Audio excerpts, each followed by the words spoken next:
Questlove Show is a production of iHeartRadio.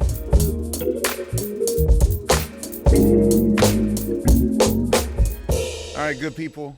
This is the Questlove Show. Reminding you folks that we are also a visual experience. Like a lot of you are just taking this in as a podcast, but we are on YouTube and we are gladly accepting subscriptions, likes, and follows. All right, that's very important if you like what we're putting down on the show. What can I say? Our guest today is a personal hero of mine. He taught me the power of creative aisle crossing. I learned never to burn a bridge because you never know who you're going to need in your journey in life. He taught me the power of being a Renaissance person. He taught me the power of, speaking of bridges, being a bridge, like connecting people from all walks of life. And I guess through him, I learned that true hip hop, it's an art form, and we need to hold it up as such. Of course, he's ubiquitous. You may know him too. If you're a New York resident of a certain era, of course, you might have seen his legendary tags or his pieces on trains. If you were lucky enough, he was the first person to get a shout out on hip hop's first #1 rap single. Not to mention, he was instrumental in really bringing hip hop to the world, be it the first time that I got to see an actual authentic representation of it. If you saw Charlie Ahearn's Wild Style movie, not to mention the Platinum Plus flooding of a lot of our classic era hip hop artists through a vehicle called Yo MTV Raps. We would have never have heard of Jazzy Jeff or the Fresh Prince or NWA or Public Enemy or Queen Latifah or Tribe or any of those pioneering groups that inspired us to go on. And he has a new book called Everybody's Fly, and it gives astonishing detail about his life on Hancock Street in Brooklyn. And right now, what can I say? The flyest of them all, Fab Five Freddy. Dude, Thank you so much. The way that Tariq and I would dream, like, all right, so, you know, I'm big on like manifesting and all that woo manifesting thing. Yeah. Like, and I would say that there's always two scenarios that Tariq and I, in our journey, you know, it was like a 7-year journey from high school to like when we first started busking on the street corners. Right. And it would either be like, the first one is always what I call well Tariq.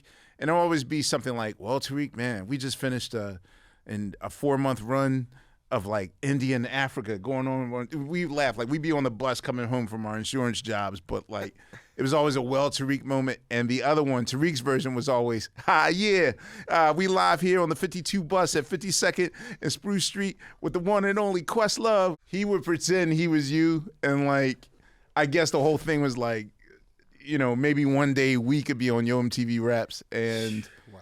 to talk to you now is in this setting. One, is ironic that I'm interviewing you. So yeah, it's perfect. It's amazing. What is fly, and who came up with that term? Wow. Well, you know, before it was, I think you could probably safely say, popularized in the hip hop space, right? Very early hip hop space in the Boogie Down Bronx. There was a great movie, Blaxploitation, although I'm not always crazy about that term, right. But Superfly. So fly was just a term that meant, you know, you was cool, you had your gear right, you looked right, you stepped right. And so in early hip hop, fly guys and fly girls was the way the participants were referenced. And so it kind of was sort of amplified in that space. And then in explaining to Chris Stein and Debbie Harry, the nucleus of Blondie, what was going on, what this scene was about, how it had its own slang and its own look and its own feel and sound.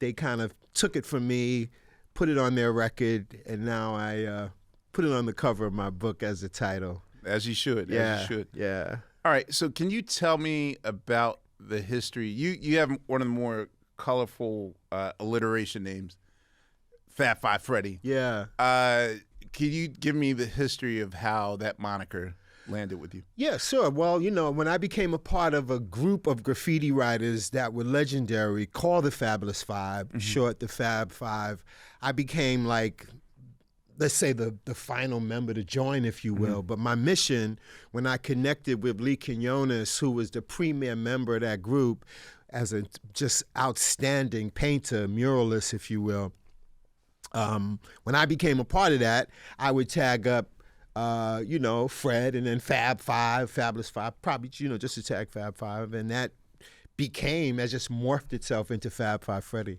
So before you came, were they the Fabulous Four? No, they were the Fab Five. They were, I guess, at different times, probably more than five. Okay. It was just a cool thing, probably inspired by the Beatles to a certain extent, but probably even more so the kind of influence of comics. And you had the Fantastic Four, and so there was like that superhero influence, which I guess influenced a lot of graffiti people as well as hip-hop people. So it kind of was a popular thing, you know, the Treacherous Three, Fantastic Four, the Four, the Three, the Two. Right. What year is this when the Fabulous... This is all... Well, the Fabulous Five, as a graffiti crew, they were strong through the 70s, and they became known for painting whole car murals, and they were just outstanding. And Lee, like I said, Lee Quinones was the premier member, so they were renowned for that. But it was seeing Lee's work, particularly a mural he had did in the Lower East Side at 56 Park on Madison Street. He was the first guy to paint like an entire handball court, as opposed to the, like, you know, to the format of painting a train, which was a kind of a long horizontal. He painted this huge kind of, not a square, but kind of thing, which was outstanding. And when I saw that work, and he had written up in the upper corner, graffiti is an art, and if art is a crime, let God forgive all.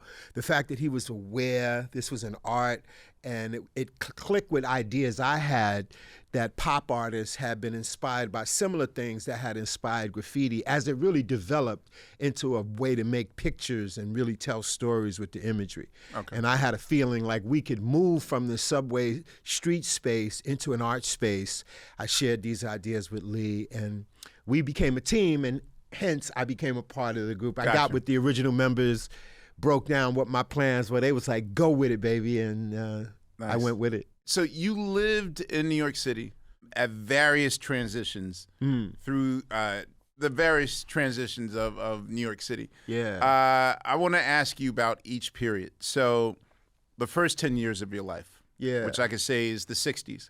Yeah. Can you paint me, what is your happiest memory, random memory of 1960s New York? Like, what is a great day? What's happening? A great day was, you know, playing in the street. I did all that classic New York street stuff. We played all kind of games on the sidewalk. What was your main game? It wasn't a main game. Some games were somewhat seasonal, because when it warmed up, you could play. There was a game called Skelly. Is that street pool, where you take a top and you... Kind of similar to street pool, if you will. You had a kind of a diagram you would draw with little corners and squares. 1 through 13 would be in the middle. You'd take a cap, and sometimes people would put tar in it. Or take a glass, and there's a way you could break the top off a glass. So the whole idea is you would shoot your projectile on this little field, so to speak, and you could knock somebody out. So you'd go from 1, and then you went to 13. That was really popular. And then we called it tops in Philly. Interesting. But we used to always get in trouble for stealing the red tops off of milk bottles. So, yeah, and all night, like put them in the freezer so they would have good traction. Well, okay, very similar. Philly and New York City. I like to sometimes consider Philly the sixth borough. It is, because it was so connected culturally, aesthetically, early graffiti, cornbread. I'm sure you know about. So yeah, that was just playing in the street was the litany of games we had. Whether it was Skelly, all kind of games you played with a little pink ball, which was Spalding was the popular brand.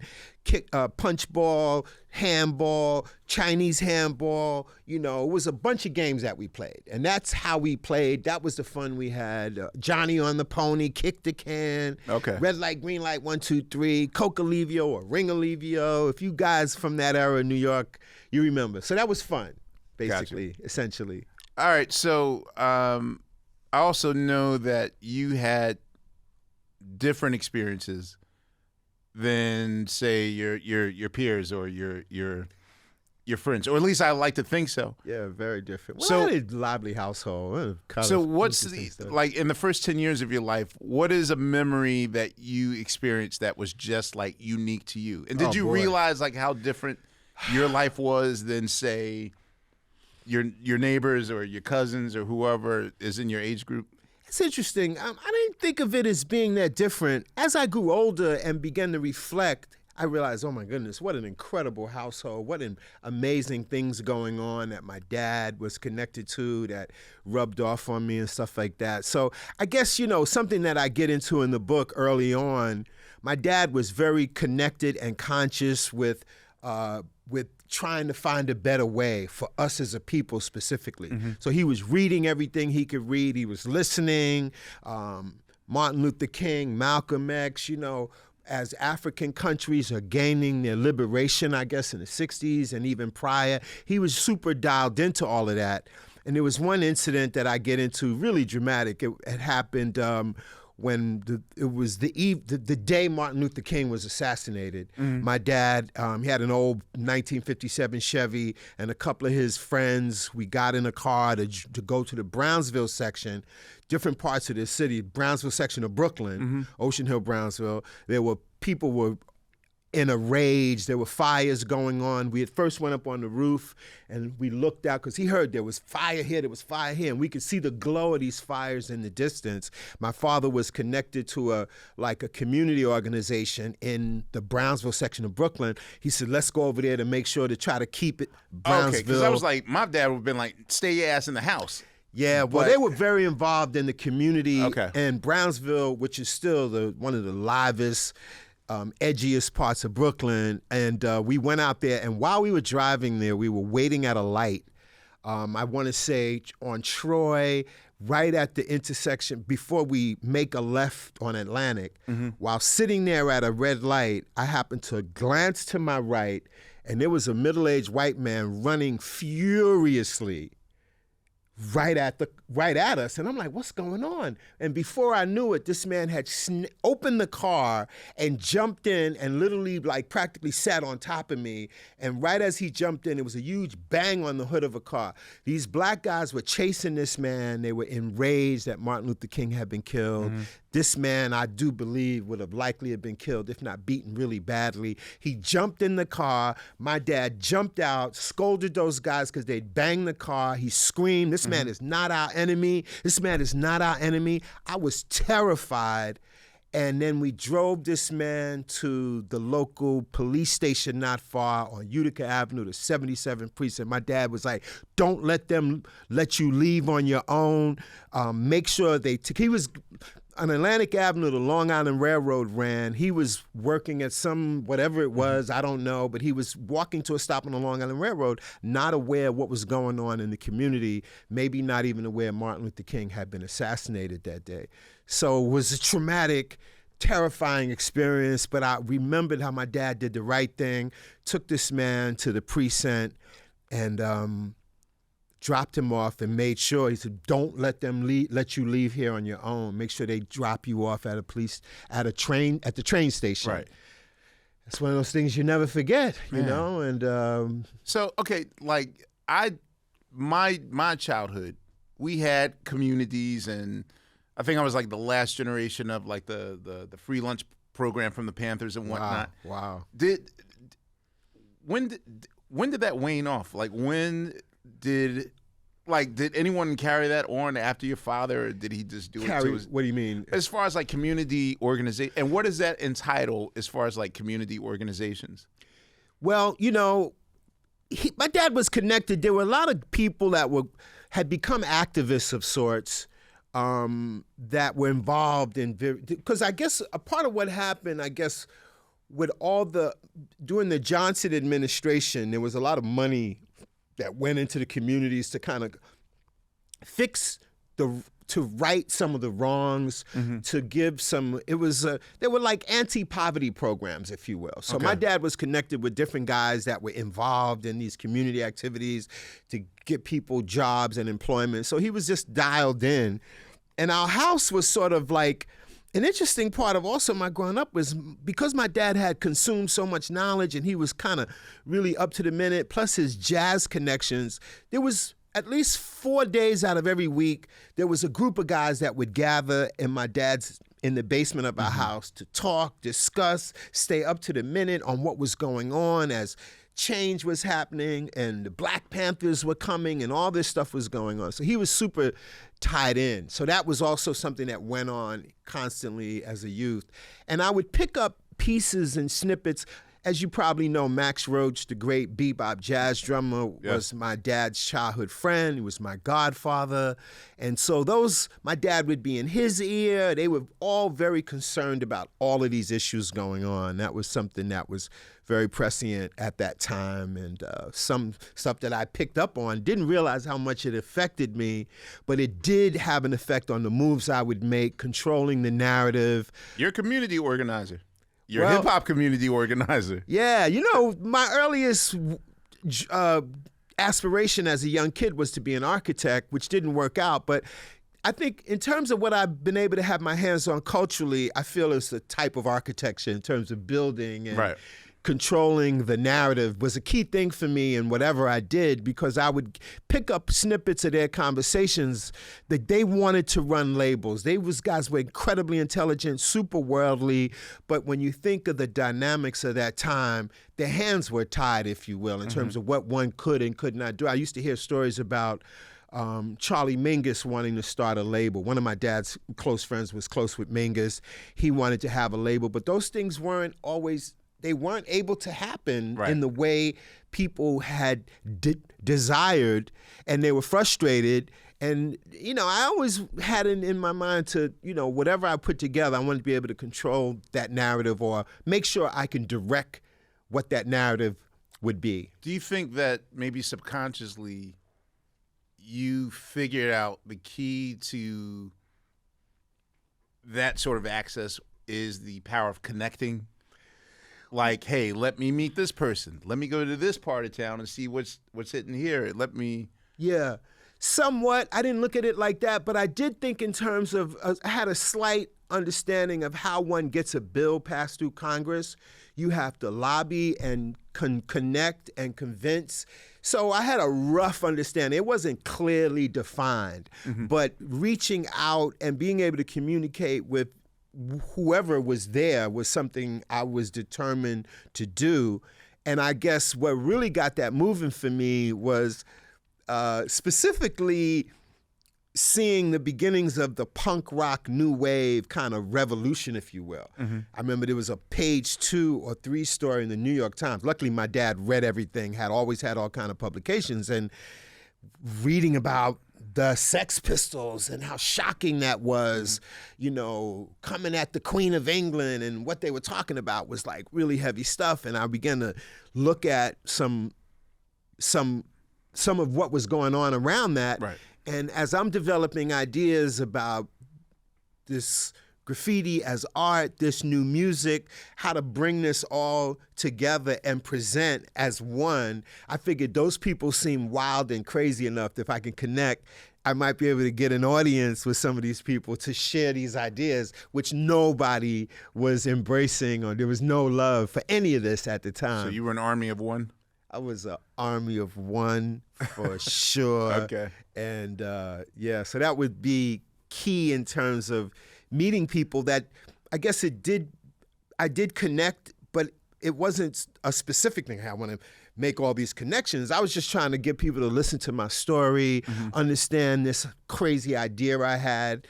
And I was embraced and immediately found a lot of support from people in that new wave space, and that got things really moving aggressively. What was the first act of creativity that you partook in? What was your first creative project? Well, besides being a kid having art in school, whether it was finger painting in the single digit years of school, that was always a fun thing to do. But I guess it was really, well, I did have a brief gig designing the imagery for these kind of candles that would be sold and that people would pray on, and you'd have these candles. Oh, yeah. Like Lucky 13, or people would have these things to hit your number or to bring good luck, goodwill, You whatever. designed the multicolored candles and stuff? I designed the image that would go on the glass. The sticker. The sticker. Well, it was like Nowadays there's Prince and Drake and Madonna and wow. Someone showed one with my face on it. So you those stickers that would go on those candles? Kind of it wasn't quite a sticker, but the imagery that would get printed. It would kind of turn it into like a screen, a one color print. That would be printed on the glass. So that was kind of like a first real kind of hired to do art type of thing. A buddy of mine turned me on to that. A kid across the street from me on Hancock Street in Bed-Stuy, and I did a bunch of those. So that was like it was like, oh my God, I was hired to do art. But really, I guess from there, the more serious thing was when I connected with Lee Quinones, became a part of the Fab Five. My mission to elevate this work into a kind of art gallery, museum, find people that really understood art to look at us. And that all came from the connections I made with people on the new wave scene. Particularly Glenn O'Brien advised me you need to get some publicity.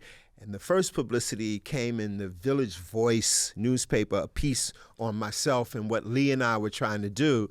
And that piece had my home phone number. You could reach out to us.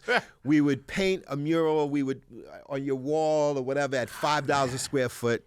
Damn. And that was all thin. And the phone started ringing. $5 a square foot? Yeah, we figured, now it's $500,000. Easily, right? Oh, God. Well, we did get a few commissions came in. A few people hired us to come and spray paint a wall, we did a few walls. But out of that, an Italian art dealer from a very prestigious gallery in Rome, the Galleria La Medusa, reached out and wanted to acquire some work, engaged with us. He saw we were cool. He had similar ideas that he would come. He's a very prestigious dealer, and he had homes all over the world. But when he would come to New York, he'd ride the train, and he was fascinated. And so he basically offered us an exhibit at this gallery in Rome, and that really was beyond expectation, and it really got the ball rolling for what we wanted to do as artists. And then it kind of opened the door for other people from that same space that we kind of pulled in to get down with this. That included Futura, other people, Crash, Days, Pink. And so it was a lot that happened in a miraculous way, but that was a key thing that set it off. I had recently become friends with Jean-Michel Basquiat, and he was just like me, same age. We were both trying to make similar moves in that space, and he was just, oh my God, this is super exciting, and that really was a big moment. I really detail that thoroughly in the book. What year was this in Italy? 79. And you enjoyed it? Oh man, I got my experience of Italy was kind of the opposite. Oh boy. It was not enjoyable, but also like we were broke musicians living in Europe. It's not like, oh, we go on tour. In order for us, you got to understand, like we were one of maybe 8 black bands that still had a record deal. Wow. Like the black band was a non-existent thing. Yeah. Hip hop sort of washed everything away. Yeah. So we had to move to Europe. We like stole our budget money. got an apartment in London, and we would just spend a month in each country. Let's go to France for a month. Let's go to Italy. And Italy, man, just every night, man, like they thought we were part of this African cartel. We do our laundry, and then their version of the FBI come in. Let me see your IDs. Like every night, it was anything that's ever happened in like riots at shows or problems with police. They would come and hassle you guys. Only in Italy. Like we finally, I think maybe in 2005, had a good experience there. Mm-hmm. And so since then, I've changed my mind about it. But to be broke and in the summer of Italy, I hated every moment of it. So when people like talk all romantic about, oh, it was amazing, and we were just like depressed. So yeah, we had a much better experience, I guess. The context of what we were doing, we basically, but we were basically there for this exhibit. And I had been reading about the Red Brigade. This was a militant Italian terror group, if you will, that were doing this thing that's, people reference it now as, it was called kneecapping. And they were shooting officials in the knees. They would ride by and spray in these guys' knees, and then they would write graffiti, the Red Brigade, and they were like a radical thing against it was like a political activism, terror group, if you would have had people shook to their core. So me seeing stories and photos, Anyway, go ahead. No, what an idea. Yeah, trust me. People, when you hear the term kneecapping now, that's where it originates. Wow. It was like kneecapping. It was a big thing. But because the graffiti connection, whenever you'd see a story about it, they would show the spray painting around. I thought, oh, well, graffiti in Rome is a radical kind of thing. Maybe if they hear about what we're doing, these guys may want to show up and check our workout or something to that effect. But when we had the exhibit and I realized that this guy was a real upper crust Italian, and the people that came to our opening included the chairman of Fiat, Johnny Agnelli, and Contessa this, Contessa that. I was like, boy, these are the kind of people that could be targets. That would get kneecapped. For the Red Brigade. They could be some kneecap candidates here. But but essentially, we just went on, me and Lee, man, late at night, wandering the streets of Rome. Of course, I had my boombox with me. I'm blasting early rap tapes. And we just would wander the streets of Rome, turn a corner. There's remnants of a monument. You walk through the city of Rome. So we just had a delight. We climbed over a fence of the Colosseum and sat on the last remaining steps in the Colosseum, which was like two kids from New York City, just what are we doing here? At that time, there were feral cats, hundreds of them that ran all over the Colosseum in Rome. So those were the memories. I ran into Fellini on the street. Wait, Federico Fellini lived, we were staying in what's called the Pensione, which was like a super cheap joint. And our dealer lived in this area on Via Margutta, and Fellini lived up the street. And so help me, I'm walking in the street, and there's Mr. Fellini. I stopped, I chatted with him briefly. He had the classic hat on. And so it was like a pretty memorable. What is it about you that has no fear? Because even in your book, you are speaking of, like, I live in an era of New York where it has to be something worth it to get on the train. And now, Manhattan people are like, I don't do Brooklyn, I don't do Queens. I'll be like, yo, there's mad restaurants in Queens. Let's go to Queens one night. Very brilliant. Yes. I don't do. And you, like, literally, you are the embodiment of, like, when people ask me, like, oh, what's your advice or whatever, it's very simple. Show up.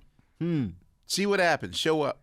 Right. And you'll be shocked at the amount of times where people talk themselves out of their destiny because they've already painted in their head, I don't want to do that. Something might happen. Like, because in my mind, I'm like, you're from real New York. Yeah. I'm in now a pampered New York. And even then, you know, my first thought is, who all going to be there? Yeah. Ha ha ha. I'm good. I'm the same way. No, but I'm saying, like, you're an army of one. So was there never not a concern I should find out about this neighborhood I'm going to before? Oh, come on. And that, well, regarding that, moving through the city, definitely you had to be aware and cautious. So my street senses would kick in. Like, even though I was reading and had like an intelligent nerd side to me, I ran with the best of the worst in the hood. Like, my parents didn't How'd you get their respect? Just being real. Like, if you had to knuckle up, I was ready. You know what I'm saying? You know, I got bullied like a lot of kids did, but at a certain point, kid bullying me, I just turned off and knocked his head off, knocked his block. Everybody went crazy, and that at least would let people know, like, yo, you don't mess with him. You know what I'm saying? So I was able to move with some kids that was pretty wild. Did you have cousins or brothers or anything?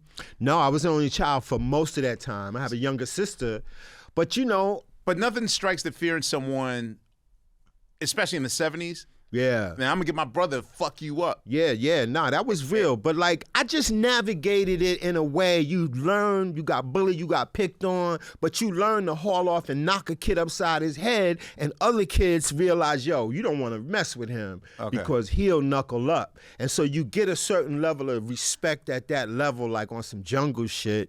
And then, you know, we would travel. I'm from the era, like, we would hitch buses. We ride the back of buses. We did wild, crazy shit. At my era, I put my feet in those waters to a certain extent. So when we traveled through certain areas of Brooklyn to go to swimming pools and like in Red Hook or wherever we was going, some neighborhoods you'd move through, cats would step to you and be like, yo, what's up? You know, all right, well, fight so-and-so over here. You had to, it would be crazy. You might, wait, what? Yeah, and like you come. That was how you got. Sometimes you be in a rough neighborhood, kids would step to you, B. So understanding what a rough neighborhood is, sometimes if you moving, you come to a corner, you look down a block, but yo, it look wild over here. Or you wouldn't go through projects unless you really knew somebody, like a housing project. You'd navigate around that. So your instincts would get developed to a certain point where you can feel an energy when you come to a certain location. That's New York, especially in the summer. Heads are going to be out, and they're going to be on the stoop. They're going to be in the parks, and you can feel that, so you would avoid certain... Where would you never go in 1970s New York? Like I said, if you knew it was crazy over here, you had to move with a certain level of caution. You know, that's how it was. But is there a part of New York that you would, I'm good? Certain parts of Brownsville, it was rough. Fort Greene would be kind of rough. You know, if you, in certain areas in them hoods, dudes would step to you. Right. Because, you know, they'd be like, yo, what you doing around here? Like, what's up? Yo, these kids don't look, you know, they... whatever, what's happening? So you find a lot of early beefs would stem from just being in the wrong part of town, or if you was dating a girl or the chick lived here, that could be problematic. You know, it's ignorant stuff when you grow up a little bit. Right. But, you know, you learn how to navigate, how to make moves, where to go and where not to go. That was New York back then. Because, you know, actually, people didn't travel too much out of their particular safe zones. And if you did, you moved with a certain... Listen, the stick-up kid thing was real. And in Brooklyn, that was a major occupation, like a hustle. Like I directed, one of the many videos I directed was for Gangstar. Called Just to Get a Rep, which was all about that stick-up kid. You know, when Rakim, one of his early records, turned stick, you know, and on the message, turned stick-up kid. Look what you done did. Yeah, got sent up for, this was a thing. So you had to know how to move because they'd be waiting for you at certain places. Like when kids had their summer jobs and you get paid, everybody got paid on a certain day. Yo, stick-up kids would be out. You'd be going to Lancey Street, you know, to get a new outfit. Right. Stick-up kids would be there. Yo, give me all that. Run it. You know what I'm saying? You know, that MOP energy completely encapsulated what it was like. When I hear that, you know, you know, those certain records, certain rappers was able to really encapsulate what it was at those times. And you just had to learn how to navigate that or to deal with it, you know? You have to knuckle up. You have to knuckle up. What was your household record collection like? Well, my parents had, that's an interesting story, which I also talk about in the book. So my parents had a bunch of albums, not a massive amount, but it was a lot of jazz records. And as a young kid, I'm so sad about this, I destroyed a lot of the collection trying to stack the albums up in interesting ways, building things. Records would roll out of the covers and be, you know, so those things, I damaged a bunch of records. But so those were the records that were in the house primarily. My mom would be into a lot of the contemporary stuff, which would primarily be on 45s. So you'd have the classic scenario, which I've been explaining a lot as I've been on a book tour, before the idea of a DJ mixing, which was just before hip-hop, way before hip-hop. Just the idea of keeping the music going was a huge innovation and a revelation, because typically you'd put a stack of 45s on the spindle. The arm would swing back, it would drop a record, the arm would play the record. The original shuffle. The original shuffle. That's how parties were. That's how you listen to music. That's how music was enjoyed in the home.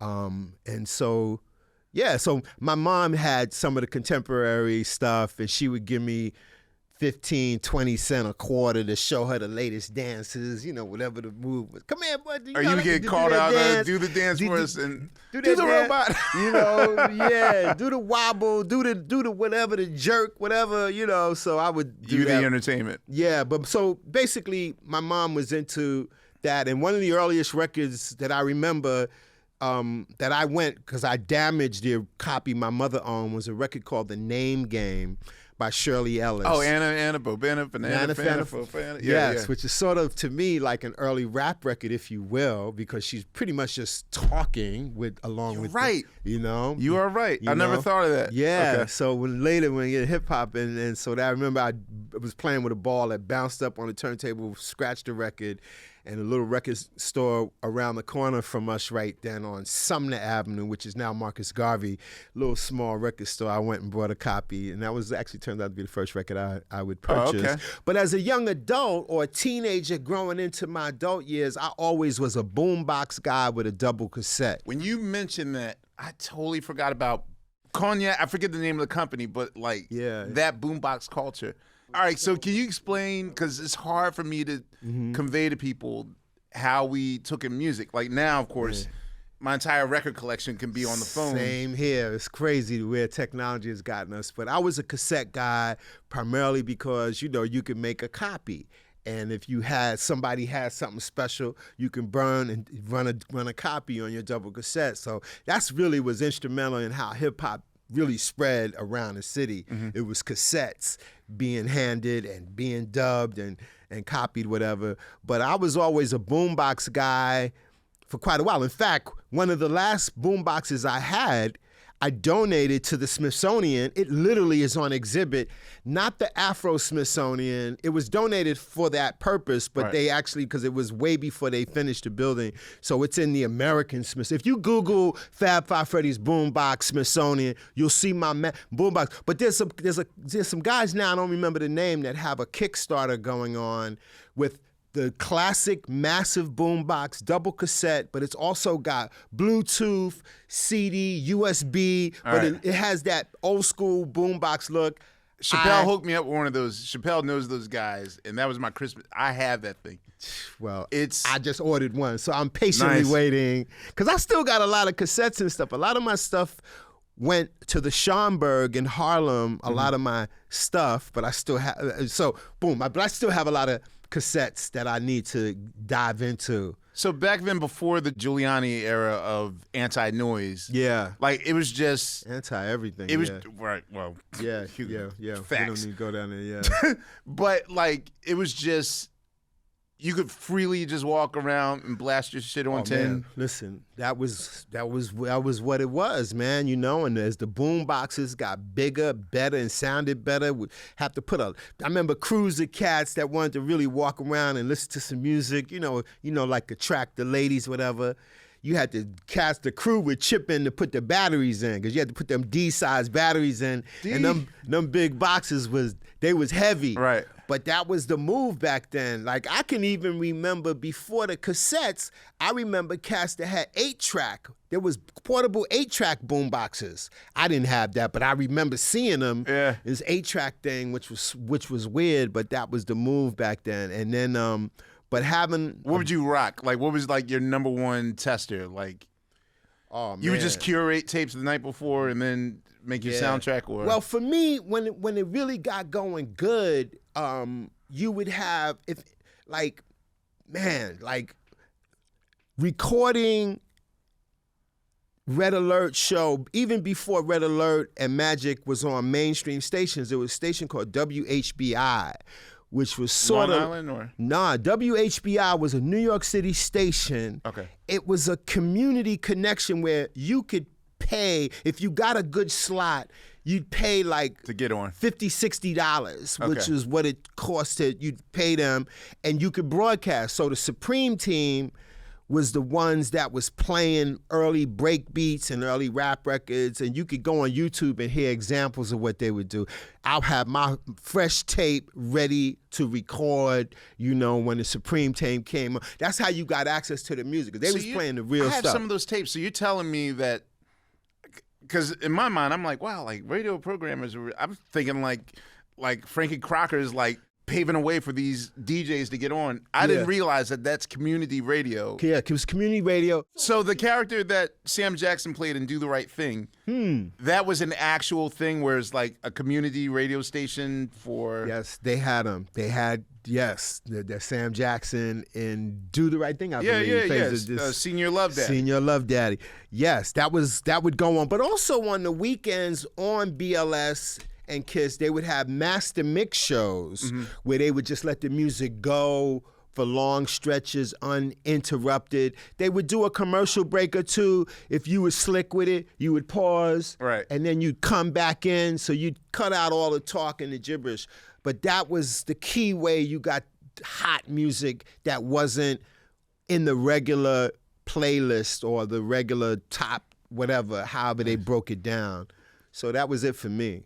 Can you name me 3 live shows that you witnessed in your early or teen years in your life? How often did you go to concerts or shows? Oh boy, not too often. But the first time I go to a concert in the '70s on my own, it was Sly and the Family Stone. And I loved your documentary, by the way, and that was great because taught me a lot about Sly that I didn't know. I didn't realize he was on the radio and had been super impactful in that category, which explained a lot.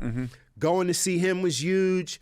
Not much long after, going to see Parliament Funkadelic when they would come to the Garden. Those were huge events. I had tickets. I'm way up in the nosebleeds, but I loved it. It was incredible. So seeing Sly and the Family Stone, the Parliament Funkadelic, those were huge, memorable shows. I remember there was a summer concert series in Central Park that I went to. I was in Central Park when Diana Ross, I was there for that. The first one or I was there both days. So the first one went crazy. Look, I'm from Brooklyn. It was Brooklyn that went bananas that day.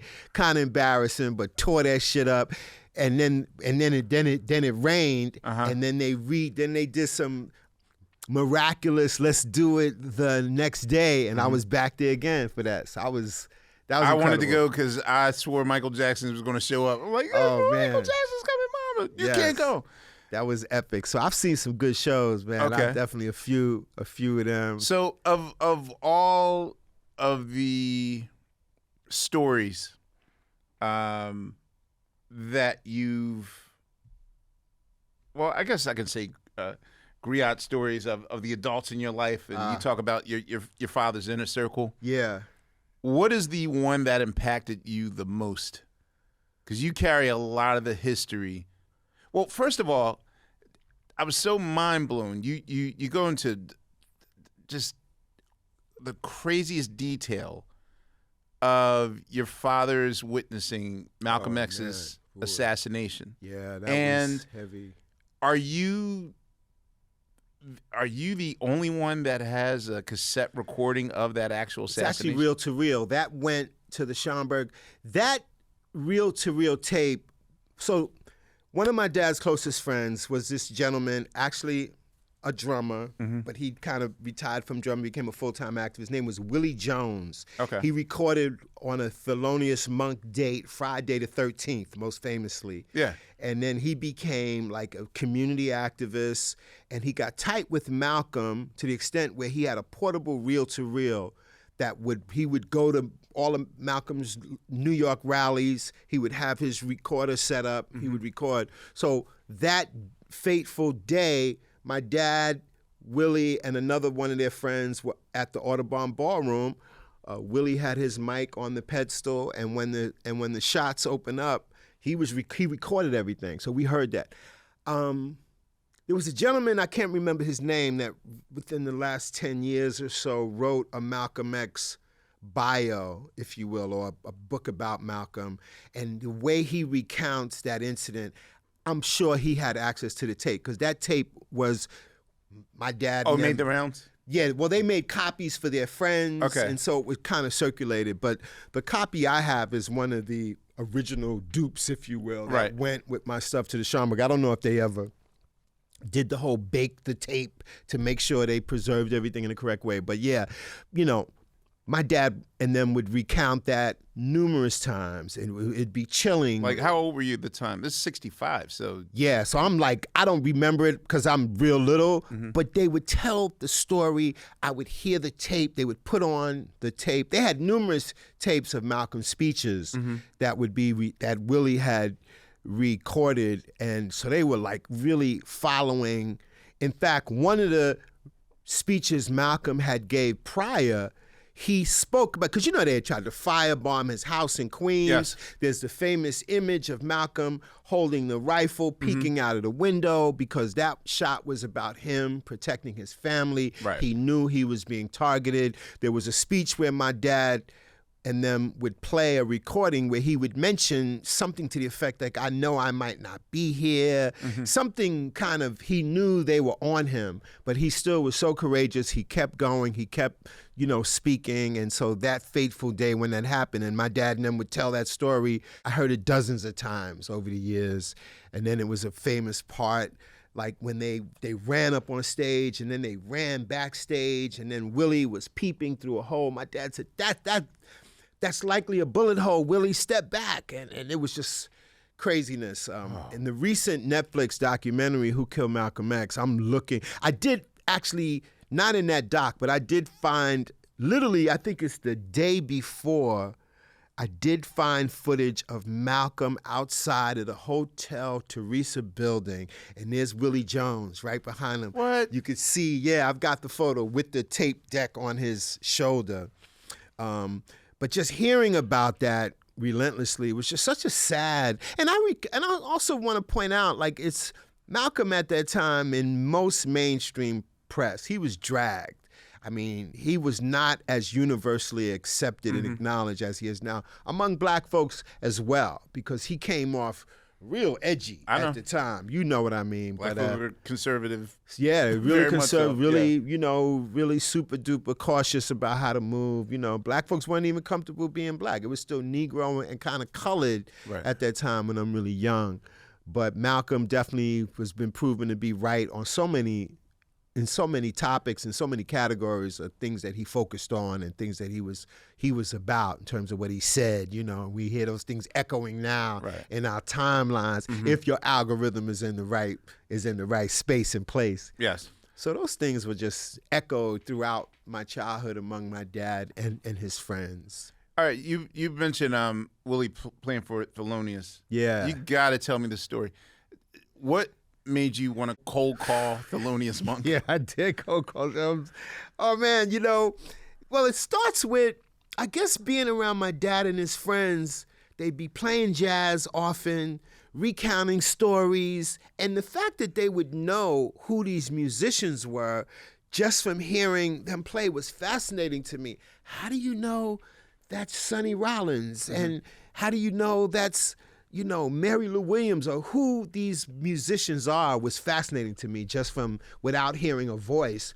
And then later, the first musician that I was able to spot was Monk. And it's the very powerful, seemingly simple way he plays, but at the same time, it was very distinct to my ear.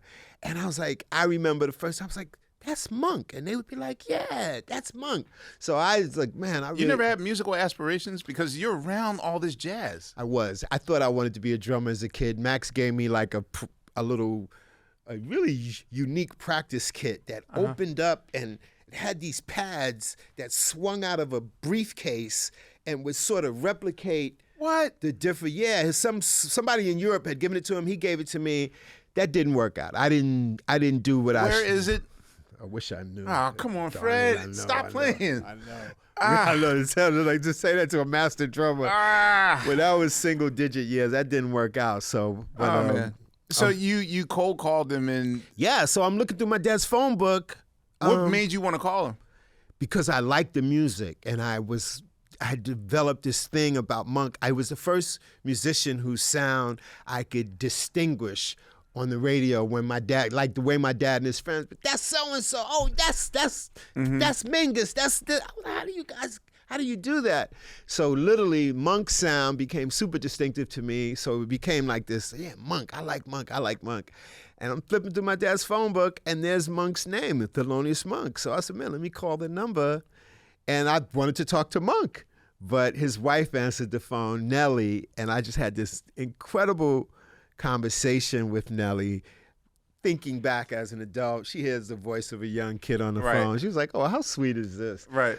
But what really stayed with me is the fact that I was talking to her about jazz, and she said, well, Freddie, jazz is like a conversation, which starts off with a topic being stated, and the other musicians are giving their interpretation or interpolation of that topic. Mm-hmm. And that helped me understand so much because, it's particularly in bebop jazz, they state this statement in the beginning, and then the other cats do their response and interpretation of that. And it was like, wow. And it helped me understand. I would later actually meet Nellie in the late 90s, early 2000s. And did you remind her of I reminded her about the call. And then I had been fascinated about the Baroness, who my dad and his friends would also talk about. This was a Rothschild heiress, a patron of jazz. She would be around. She would help many musicians. Yeah. She had incredible taste. They respected her so heavily because she could hear the way they heard. Like if some cats were jamming, she'd be like, oh, that piano player, he's a motherfucker. Mm-hmm. And the cats would be like, you're right. What you know? He's the one. Dude, so every era of our music has that person. Yeah. And I was fascinated because my dad, this is one of the stories that would come up often. She'd have a Rolls Royce parked outside until 5, 6 in the morning. So she was a patron to Monk, loved Monk, helped the family in bad times when these guys weren't able to eat. She was close with Art Blakey, the drummer, but Charlie Parker literally dies in her hotel suite at the Stanhope Hotel. She was helping. She would help cats out in a true patronly way. And so she was revered. There were numerous songs named after her. One of Monk's tunes, I think it's called Crepsicle for Nellie. If you check out Nellie, the Rothschild. So that was a story that I'd hear a lot about. And then later when I'd get on the downtown scene and I'd meet different women that were just supportive and instinctive and understood it and got it, I'd say, you might be something like this woman I'd hear Nellie, about. Right. Nellie. And you're actually right about Monk having distinctive style. Like my dad and I often didn't see eye to eye on a lot of hip hop. But for some reason, the last time we had a bonding, he recognized. Like, this is the only time where he put me onto something. In November when Wu-Tang's 36 Chambers came out, the same day as Midnight Marauders. and I'm listening to I'm about to go to New York to get my record deal, and I'm playing Wu-Tang, and he's like, Shame on the Nigga was on. He was like, that's Thelonious Monk. Wow. And then Clan of the Funk came on. He's like, that's Thelonious Monk. And he's like, are these kids at Thelonious Monk or whatever? But that's the RZA. And at first I was like, you don't know. Later I was like, oh, Dad was right. That is Thelonious Monk. So. Yeah. All right, so my version, unfortunately, I guess I'm part of the, well, not intentionally, gentrification part of New York. Literally, my first day in New York was like every real New Yorker's complaint, like the last day. It was December of '93, and this is literally the day in which I guess 42nd Street was open for business as far as the Disneyfication of it all. Yes. So me arriving in New York, literally all week was just anger and disdain in the air. Like I'm staying in the Paramount on 46th Street. So I'm in like Midtown Manhattan, but all I hear is that people are bitching because like, man, 42nd Street ain't the same no more. It's Disney and Starbucks is here. And like, this is when I'm first starting to hear complaints of the old.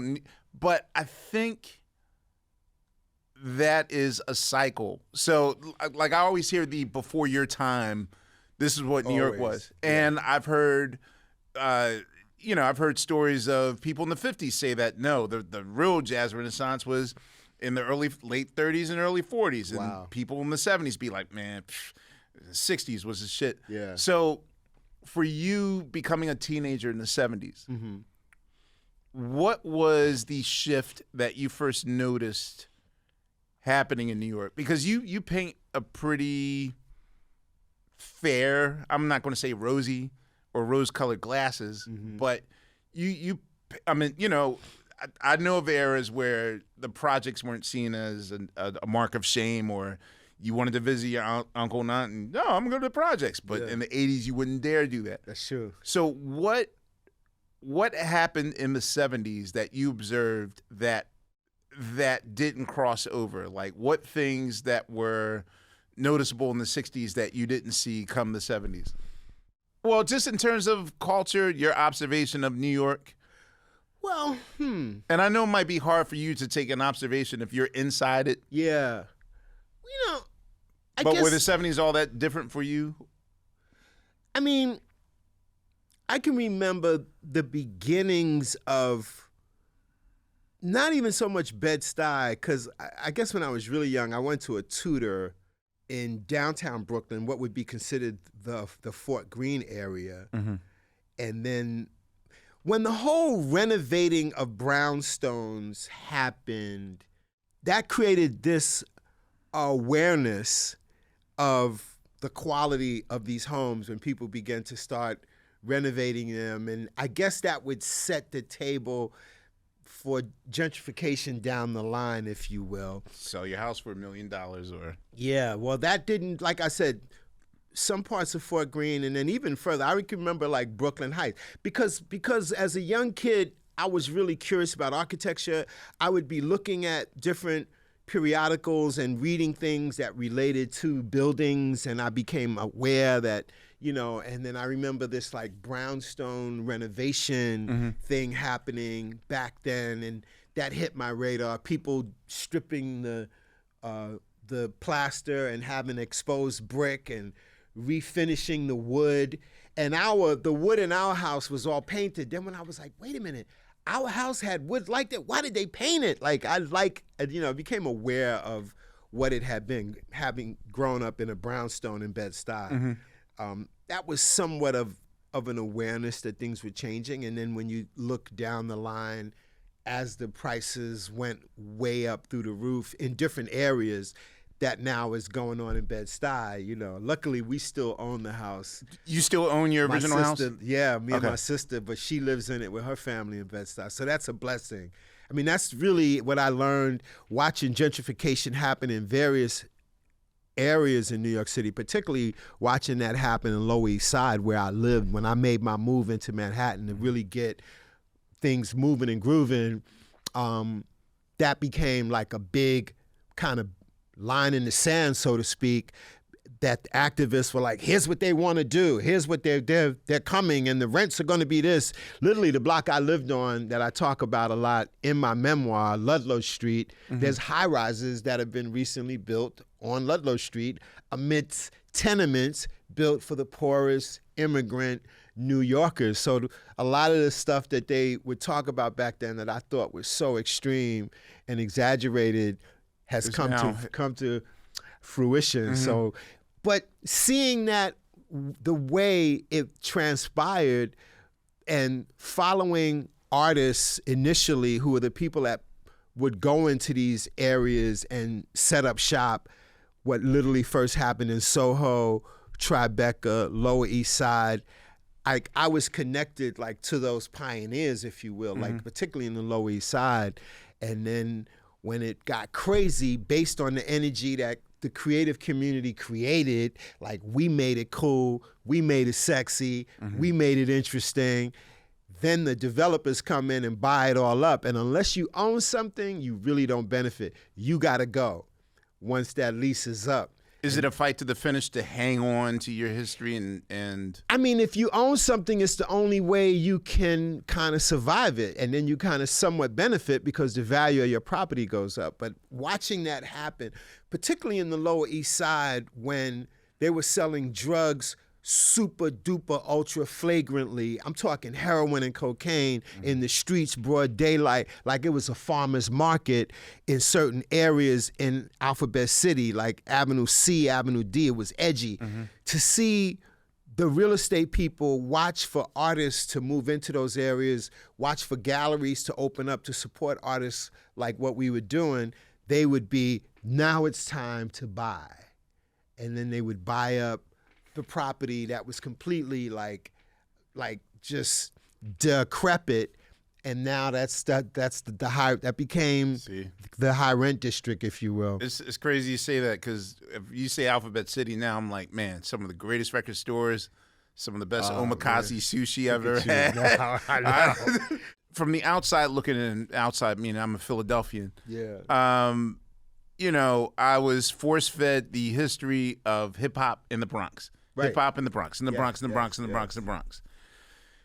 But, you know, I know that this culture is also developing in other boroughs as well. Correct. What were your earliest hip-hop experiences in Brooklyn? Sure. So before it's hip-hop, and I had a hand in that, it was these mobile, basically disco DJs.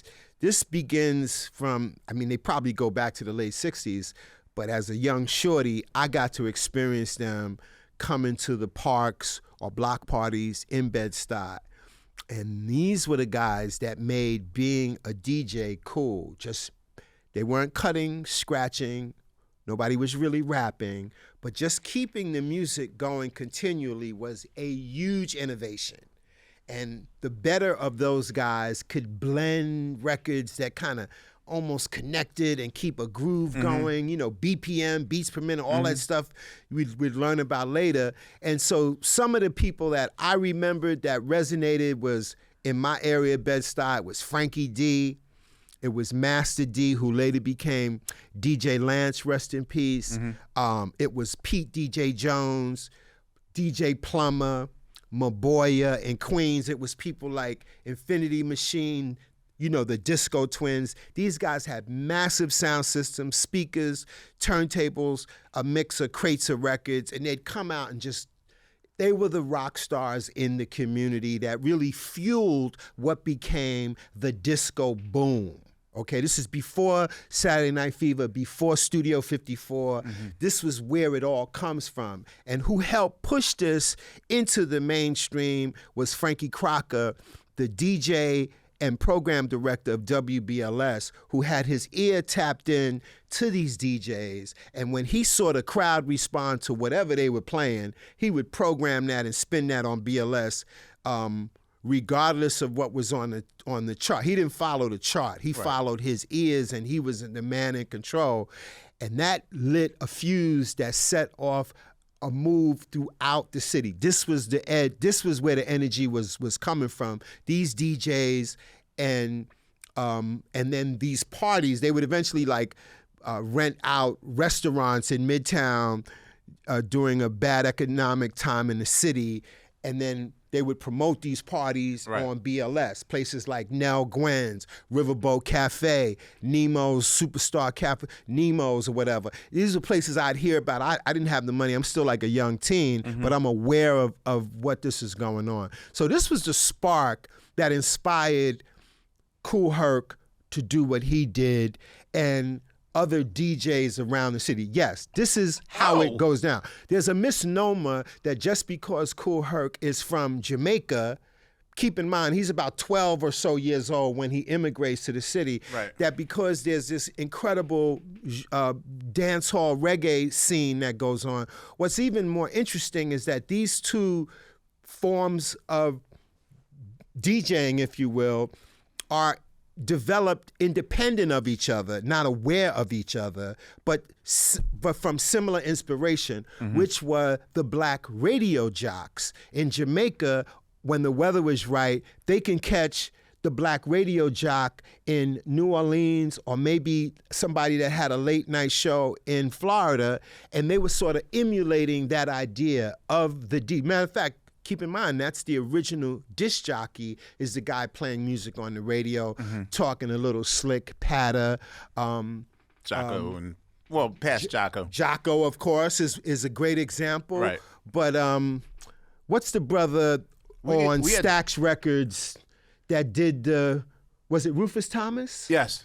He was a radio guy, super popular, as Sly Stone. So these are the guys in the black community.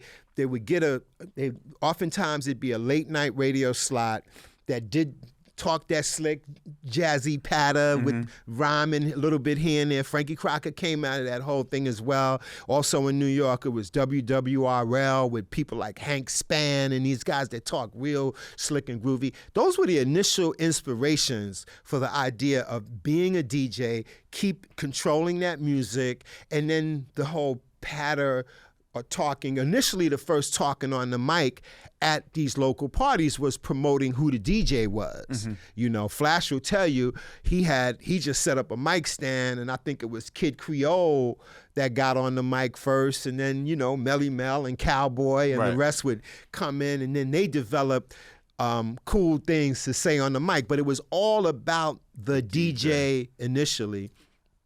So I witnessed all of that transpire. This was some of the stuff. If you were, how would you know something was happening? Oh, I remember on certain summer nights, man, and sitting on the stoop, when it got quiet enough, you might hear the rumble of some of the bass bottoms, and you'd be like, that was what we would talk in Brooklyn at that time. In Bed-Stuy was like, yo, where they jamming at? Yo, it's a jam at this park, 44 Park, St. John's Park, Brevoort Projects. I hear there's a jam going on. We would walk all over to these parks or the right block party to hear one of these hot mobile DJs playing. And it was at one of these parties, I think it might have been a Master D party, when he put on something real different. A couple of cats dropped to the floor doing a semblance of breakdancing, and I don't know if it was Apache, Bob James, Mardi Gras. It was something that I was like, what is he playing? And I went up to the DJ and said, yo, what's that? And the cat, the first inkling of something, he said, yo, that's the Uptown Sound. But this is when you'd go up to the rope. DJs would set up a rope around them playing. Go across the rope. It would always be a crew of kids watching like this, staring at everything. These are all the kids that wanted to be DJs. Right. This one inspired early DJs to soak their records so they could peel them later. Because people be like, yo, what's he playing? Yo, I never heard that, no way. Oh, you know, people was like, no, I'm soaking the label off of this vinyl, so you will never know, because that's part of what the attraction is. You'll only hear this record if you go to this cat spin it. Anyway, the dude said it's the Uptown Sound. Like, I got some of my homies off my block, and we took the train up to Harlem and walked around asking cats where they jamming at. You know, we was just trying to find, like, where's this Uptown Sound? I didn't know if it was Uptown Manhattan or the Bronx, but I was obsessed. So you just blindly went Yes. I like, what is this going on? Like, oh, y'all having jams uptown too? What did you discover? Nothing. So it was a minute. I didn't connect with nobody. But ironically, as I detail in my book, when I connected with Lee Quinones, like I'm asking, yo, are you hip to these DJs? I hear these cats uptown, they doing something different. Oh yeah, and I probably had heard Flash's name by this point, and I know a few kernels of info. And Lee said, wait a minute, yo, I know what you're talking about. Those cats have played at the community center at the base of these projects. This is the Smith Projects in the Lower East Side, right at the base of the Brooklyn Bridge. I'm like, what? So literally a month or so later, Lee let me know that it was Flash and the Furious 4. This is 78, 79. Lee says, yo, they gonna be playing at right here in the community center this weekend. It was Flash and the Furious 4. The fifth member, Raheem, hadn't joined the group yet. And that's how I connect. I'm there at that party. I speak to Melly Mel. I said, man, you ever think about making a record? He was like, who would buy it? This is what Melly Mel said to me. Because it wasn't about records yet. These cats was getting $300-$400 for spinning here, there, whatever. This was what it was at that time. How long would the party last? Oh, the party would be from, 10, 11 to 2, 3, 4 in the morning, I'll do a 2 to 3 hour set, and I'm already like, that's about 180 songs. But it's 2026. There's a whole history of music behind me. Yeah. But I'm trying to figure out, like, in 1978, with just, like, a good quality, maybe 40 songs if you're lucky. Wow. That's like, how do you make shit last? That's interesting. And was there ever a law or... Well, typically 4 o'clock was the cutoff for most joints because in New York, we got our liquor law, it goes to 4. Most places when I would begin to travel, it's over at 2. But New York, I realized, is one of the few cities, I think like New Orleans or Louisiana, things can go to 4, which I was like, wow. But most other places, everything was a wrap at 2. But typically a party would go to that time. I mean, what about noise ordinances? Like would cops come and be like, yo, it's too loud? Or? At a gymnasium, no, because it's like a contained area. Okay. You have any, you're not affected. And the sound was good to you? Like it felt like... No, a lot of the sound at that time, the quality of a lot of the sound was bad. Finally, someone tells me the truth. Oh, God. Everyone's like, yo, man, he was crazy. We had... Some guys would talk shit, but I'd go to a lot of jams. And, Bronx guys initially didn't have great equipment, but they had the innovative idea. And the way I look at it is also because the Bronx was the poorest borough. A lot of times... But what about the tale of the Herculoids and these... Herc, I believe, I'm from Brooklyn, but I believe Herc had a massive system, which was a thing. So the Hercules had the big speakers, whatever. But a lot of people was cobbling together shit. I remember hearing about cats they would snatch the audio PA speakers out of the train station. Cats would take the speakers out of their TV sets, out of the big consoles. You had the big piece of furniture, TV in the crib. Cats was trying to cobble together anything to get some bigger sound. You know what? I believe you. Yeah, it was crazy. So I remember going to some parties and be like, yo, this shit sounds horrible. Some of the mobile but what I would learn later, like there's an incredible documentary. I took part in it. My man, Ron Amin-Ra Lawrence, produced this along with my boy Hassan Poor. It's called Founding Fathers, which gets into a lot of these early disco DJs that set the table for what Herc and the rest of hip hop would be.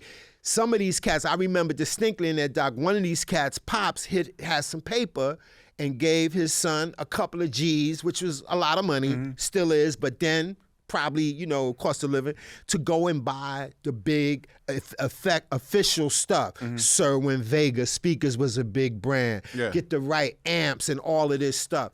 I mean, they had a lot of these mobile DJs that led up to it had better sound quality, but the innovations were definitely sparked by what Herc did and the cats wanting to cut, scratch, and mix. And what Flash did, like going into serious R&D, did innovate tremendously. So that all did go down. But, this is what you navigated through. I believe you only... I went to Cuba for the first time in 2002. And it was like it was like time traveling back to the 70s. Right. I went to Cuba early on too. And they were, one guy had a car speaker, one guy had the Thank you. Yes. And I saw something similar when I went to Cuba. They jerry-rigged whatever they could have together. And it was so magical to watch a whole community. I have the headphones, I have this record, I have this turntable, I have this cassette player. I saw that I have as these well. cords. Yes. I've seen people with razors, like yes. It was the most incredible thing I've ever seen in my life. There was a whole lot of that in this desire to be in that space because it was so huge at that time. And yes, once again, Herc did have the Herculoids, which were the name of his big, powerful speakers. But a lot of other cats didn't have that. You just didn't have the money. That stuff cost a few $1,000s to get the amps, the speakers.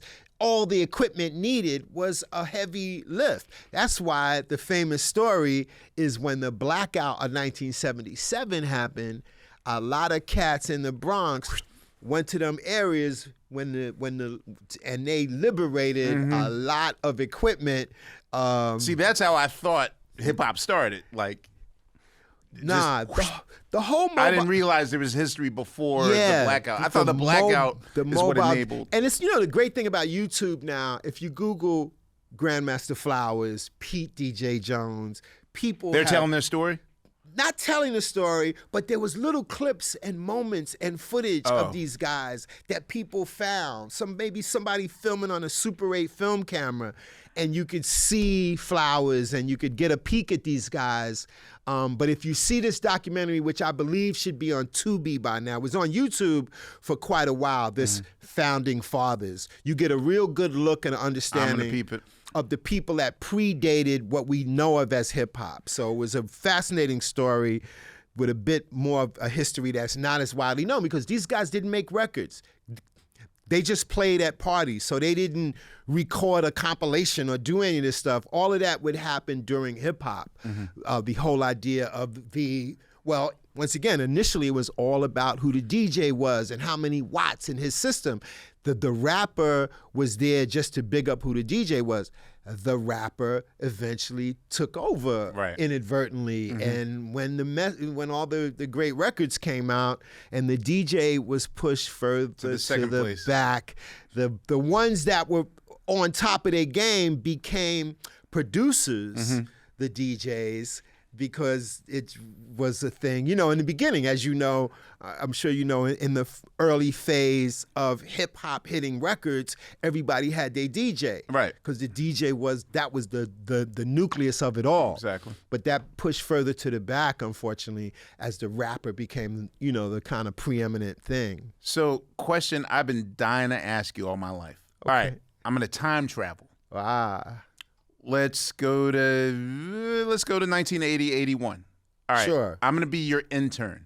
I'm 10, 11 here.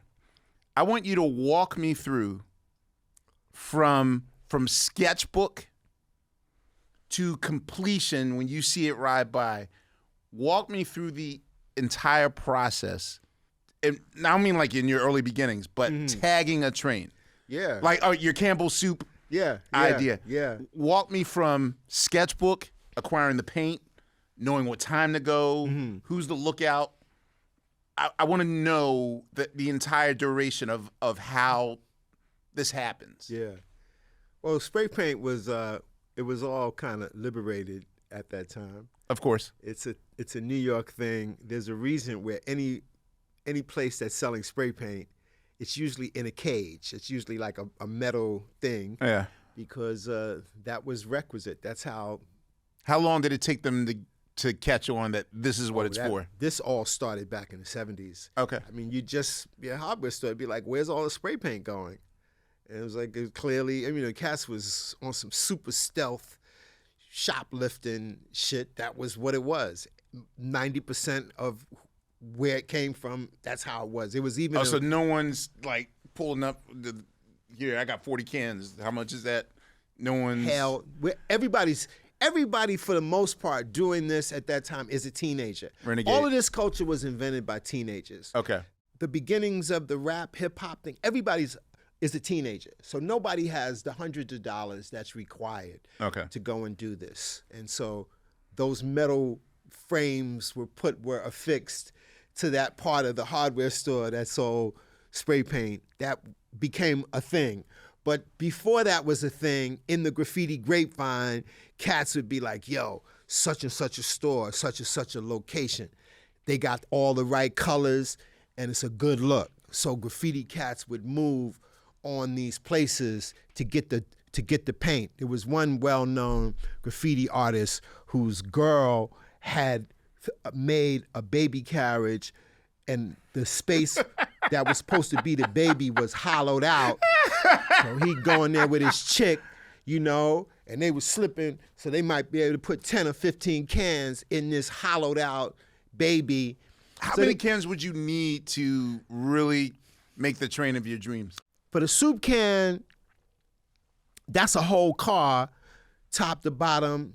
Oh God, subway car's about 20 feet in length, by about 8 feet high.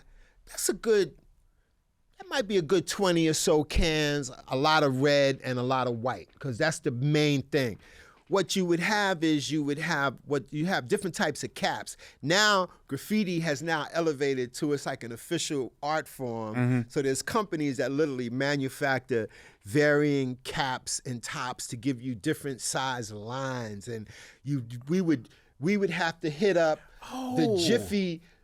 The oven cleaner was one.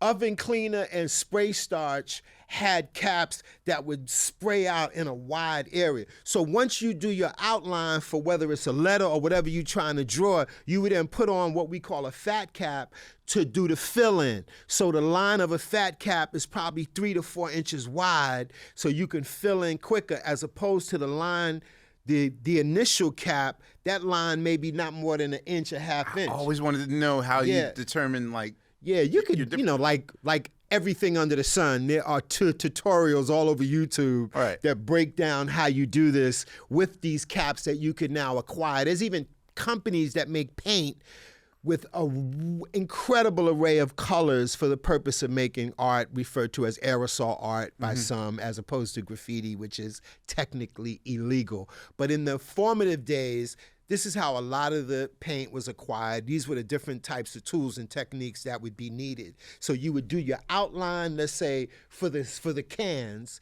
then you do the outline, then you switch up the tops, and you start filling in those areas. So with that fat cap, you get a wide line. You could fill that in, as opposed to a thin line. You'd be there forever using too much paint. You come through with a fat cap, fill that in, do the white areas at the top of the can, do the red areas at the bottom of the can, if you will. Get all that right and tight, boom. Then you come and do the other layers that. How are you able to see? Incredibly difficult. It depends. If you're in a tunnel, well, it's going to be a lot darker, but people would adjust and have. A lot of graffiti writers, of course, would do a pre-sketch in their piece book or on whatever piece of paper. Were you one of those people?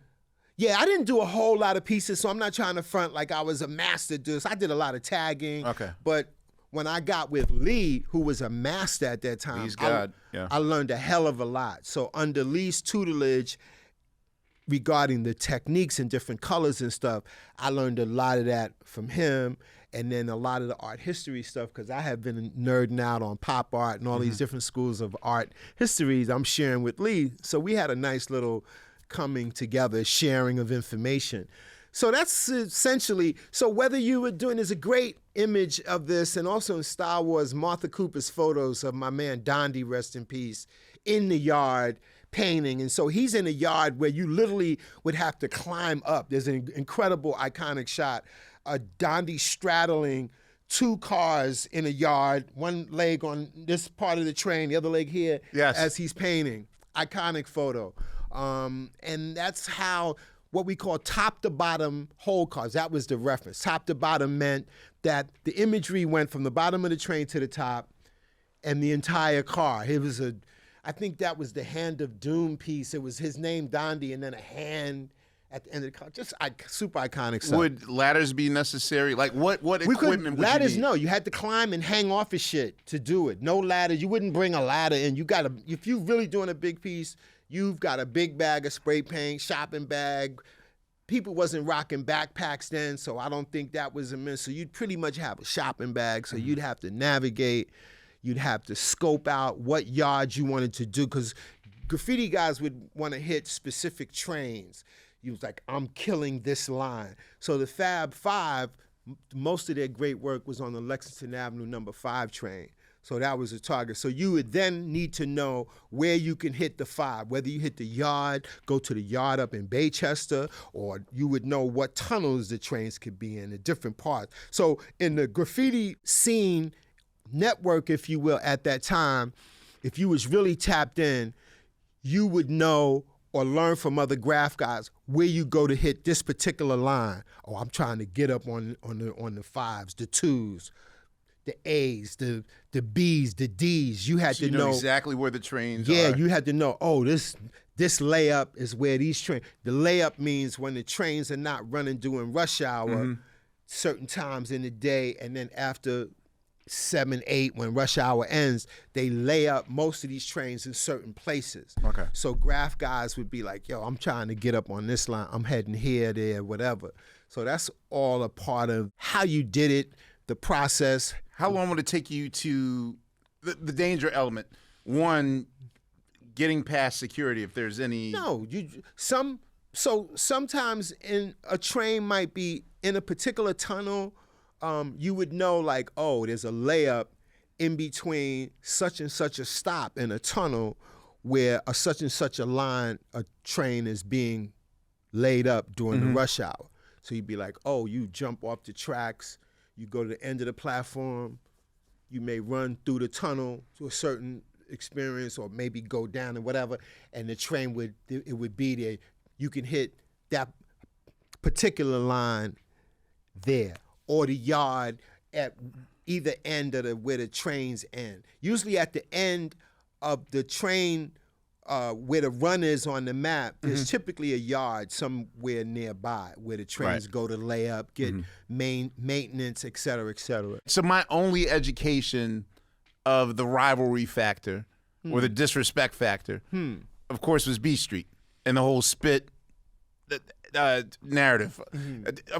Beat Street, a story of a graffiti artist that's a lead analyst type that does these beautiful murals, and then someone comes in behind him, sprays spit on top of the thing. That was going on. Yeah. Was there jealousy amongst crews as far as like raging? The great ruining art. The great look at that, which was incredibly captured, is a documentary called Style Wars. Of course, yeah. And in Style Wars, oh man, this was a big deal. Now, I'm not actively bombing trains. That was the phrase we used for being aggressive bombing. But we have moved into the art world. That whole linkage that I envision is now happening. But during that period, there was a graffiti writer, a white kid, Cap, who was doing a type of graffiti known as throw-ups.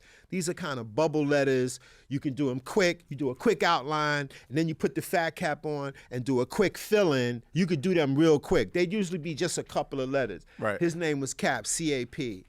And I think in the graffiti slang at the time, if you weren't nice with it or respected, you were referred to as a toy. And if people saw you as a toy, they would sometimes go over you. If you respected somebody, like if you was a graffiti writer, oh, that's Questlove. He's major. You don't want to fuck with his name and try to put your name. You would respect and not go over somebody's name. People didn't really have a lot of respect for Cap, is the way I understood it. And he went ballistic, and he started doing Cap throw-ups over everybody. I don't think it was all the rage. And some dudes that was doing graph that was kind of thugging it. Yo, B, when I run up on him, I'm going to do this, that, and the third. Yo, but this white boy was no joke. And so he was ready for that. He knew what was coming. So literally, while Henry and them are making this documentary, Style Wars, they encounter him in the tunnel. Now, he didn't show it on camera, but he let them know, like, yo, B, I'm ready for whoever. And he was, when this was going on, so if you see the documentary Style Wars, it literally captures that moment. You see young graph guys talking about, yo, this cat went over this, he went over my piece. Even Scene, this other kid that was real nice with it, white kid in the Bronx. Scene does this incredible mural in the dock. Right after that, a Cap over it, like a beautiful. I was like, yo. How long can you expect your piece to stay up before? First of all, would the city, like, if a train gets tagged, would the city be like, it's ruined now, take it back to the yard and clean it? No, it was an ongoing program at the time when trains were being cleaned. The city was spending millions of dollars fighting graffiti. The mayor at the time, Mayor Koch was planning to put wolves and attack dogs in the subway yards. It was pretty heavy duty. There was the scourge of the city.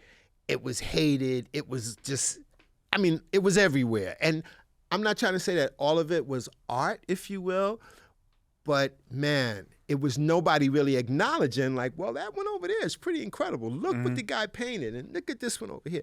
And so that was the general climate at the time. How long could it stay up for you? Like I said, well, it depends. So once again, you could do a piece that might run for months, or you could do a piece that may go into the buff.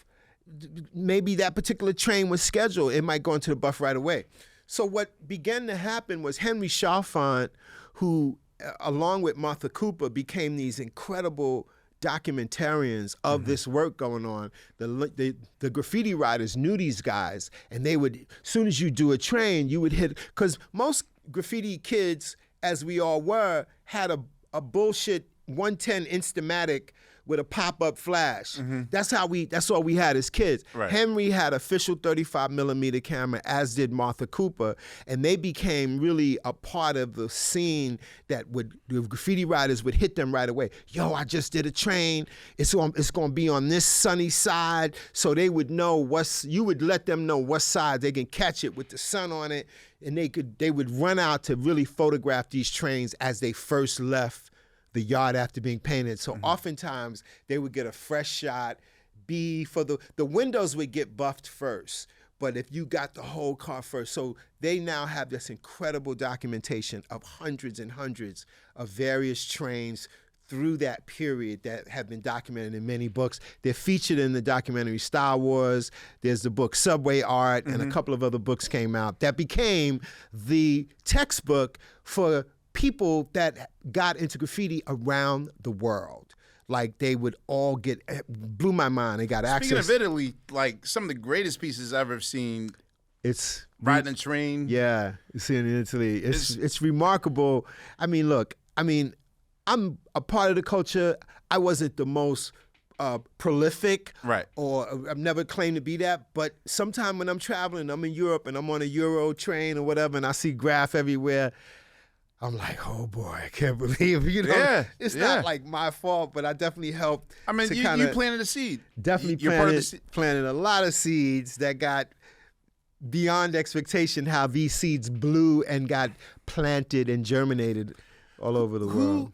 Okay, so of course in the mainstream you hear about celebrated artists. You hear, of course, Herring and Basquiat. You hear, I've known other names like Lee Kionis and all that. Yeah. Who's the unsung hero that just never got any flowers, even in the age of us celebrating all these great writers? Like, well, that's a good question. I couldn't give you a clear answer right now because there's been many that didn't get, and that's an objective determination who got what they really deserve. Because when we transitioned a charge that I led into these other spaces of people that can really look at our work for its aesthetic value as opposed to the criminal illegality of it, which we've just kind of talked a bit about, but that was the idea, is to move us into space. Because for a lot of guys doing this, like I said, with primarily teenagers, and at a point when you're 18, 19, and it's like, it's time for college, it's time to grow up and be an adult, to pay rent, right, and stuff like that. It's like, most guys would grow out of it, so to speak. And I was like, man, I saw some value that really represented something a lot stronger that could transition and could live on in that way. So understanding how to move in the art world is the education process that a lot of other cats didn't really grasp. There were people that I pulled in, if you will, under my wing, so to speak. Ramel Z, Futura, what we did with Wild Style and the graffiti painters that we included, Crash, Days, Pink. These guys learned quickly how to make moves in the art world and go out and like for themselves and know how to move in that space. Yeah, you know, like some artists they'll get in their own way. Was there ever a fear of like, man, like the commercialization of it all, or? There was some people. In fact, Zephyr, who is a legend in the graffiti space and is in Wild Style and plays a character a lot like how he was. He's like a purist. So literally, we have a confrontation in the film Wild Style where he's trying to tell Lee, whose character is Zorro, man, I'm bringing the publicity. There's a journalist coming to cover what's going on. And we have this confrontation where he said, nah, man, later for this chick, he wants to bring a reporter into the yard. Nah, man, fuck that. And then classic line, Q-Tip used to always laugh if people go, I go, man, fuck this guy. I know how the publicity machine works. You might not get the money like right now, but you'll have money like Barry White, baby. Right. This is one of my favorites. But it was so cool doing that scene because what we decided to do in Wild Style was use all the real people in roles comparable to what they were doing. Right. So Zephyr, this was how he really got down. He was a purist and still is in a way. In fact, Zephyr matriculated into painting the freight trains, which is a huge ongoing scene that mirrors exactly what we were doing on the subways. A great documentary, if you Google freight train graffiti painting that came out just a couple of years ago. Roger Gassman was involved, producer. He's a brother cat from behind the streets.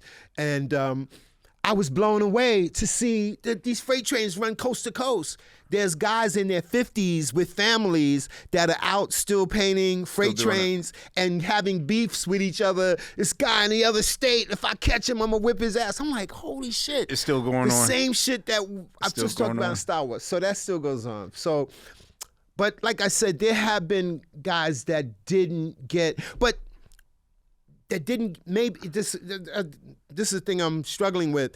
Those that transitioned into galleries, some were able to get recognition and be able to move on. Some touched galleries but weren't able to figure out how to navigate those spaces. So there's a lot of guys. But what has been good is there were legendary guys that painted the trains. Like there was one that was a huge inspiration to me. He passed, it was about 10 years ago now, Stay High 149. Okay. And this was an older brother that people, when you heard about this guy, I mean, he was one of the most prolific. He had this little stick figure character smoking a joint that always went alongside his name. And he came into a lot of people when they, I mean, he would make these New York City subway maps and he would embellish them with his tag. He gave me one of them things, man. Literally, for me, it was like meeting Michael Jackson to encounter Stay High. He was that huge. Phase 2 was another cat that was a pivotal pioneer that then make the transition into the art world. He was like a scholarly cat. In fact, he was the inspiration for my character in Wild Style because I'm one of the few people literally acting. A lot of people think I'm from the Bronx on the strength of me. I thought of it. Yeah, that's what, because Wild Style to me was almost like the first reality show. I didn't know, like the scene. Was there an actual script, or was it like? There was a semblance of a script. When her car broke down, that was sort of scripted.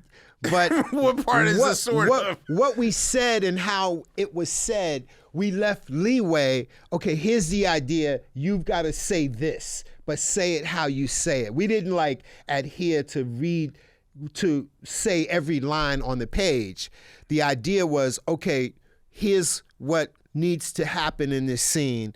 say it in the way you would actually say it. Kind of like a reality show. That's how it is. They feed you what the scene is. Very much like reality, which is a kind of a stepson of the documentary format, if you will. If you want to look at the origins of the reality genre, it grows out of the documentary kind of context, if you will.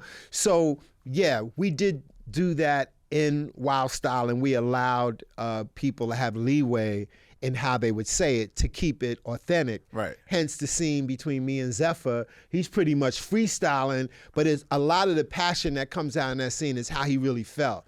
And that's what we wanted to do, and that's what we were successful doing. You closed the thing for me, because basically, as a Soul Train head, there's a moment where Don Cornelius is interviewing Mike D of the Beastie Boys. Okay. And he actually quotes that. He's like, yeah, we just out here trying to get money like Barry White. And the joke I love that so much. joke didn't quite land. Like, Don thought it was silly, but I instantly knew. That's so funny. Yes, that's a Wild Style reference. I just thought Barry White was one of my favorites, and it was an album where he had like all his gold jewelry and stuff laid out on some mink.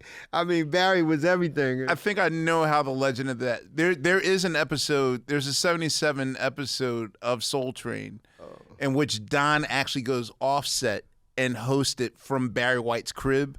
Oh, wow. But even it was like opulent and it was like waterfalls and everything, like, and he performs its ecstasy like in his pool. I'd love to see that. Yeah, it's crazy. Wow. And I think that's where the myth of Barry White get money. Like, it was a complete episode of Soul Train at Barry White's mansion. Yeah, that was I just thought Barry White was so cool, the way he was like kind of singing, his vibe, the whole image of him was just incredible. His Love Unlimited Orchestra. I was a big Barry White fan. I have a quadrillion Wild Style questions, but I'll whittle it down to a few.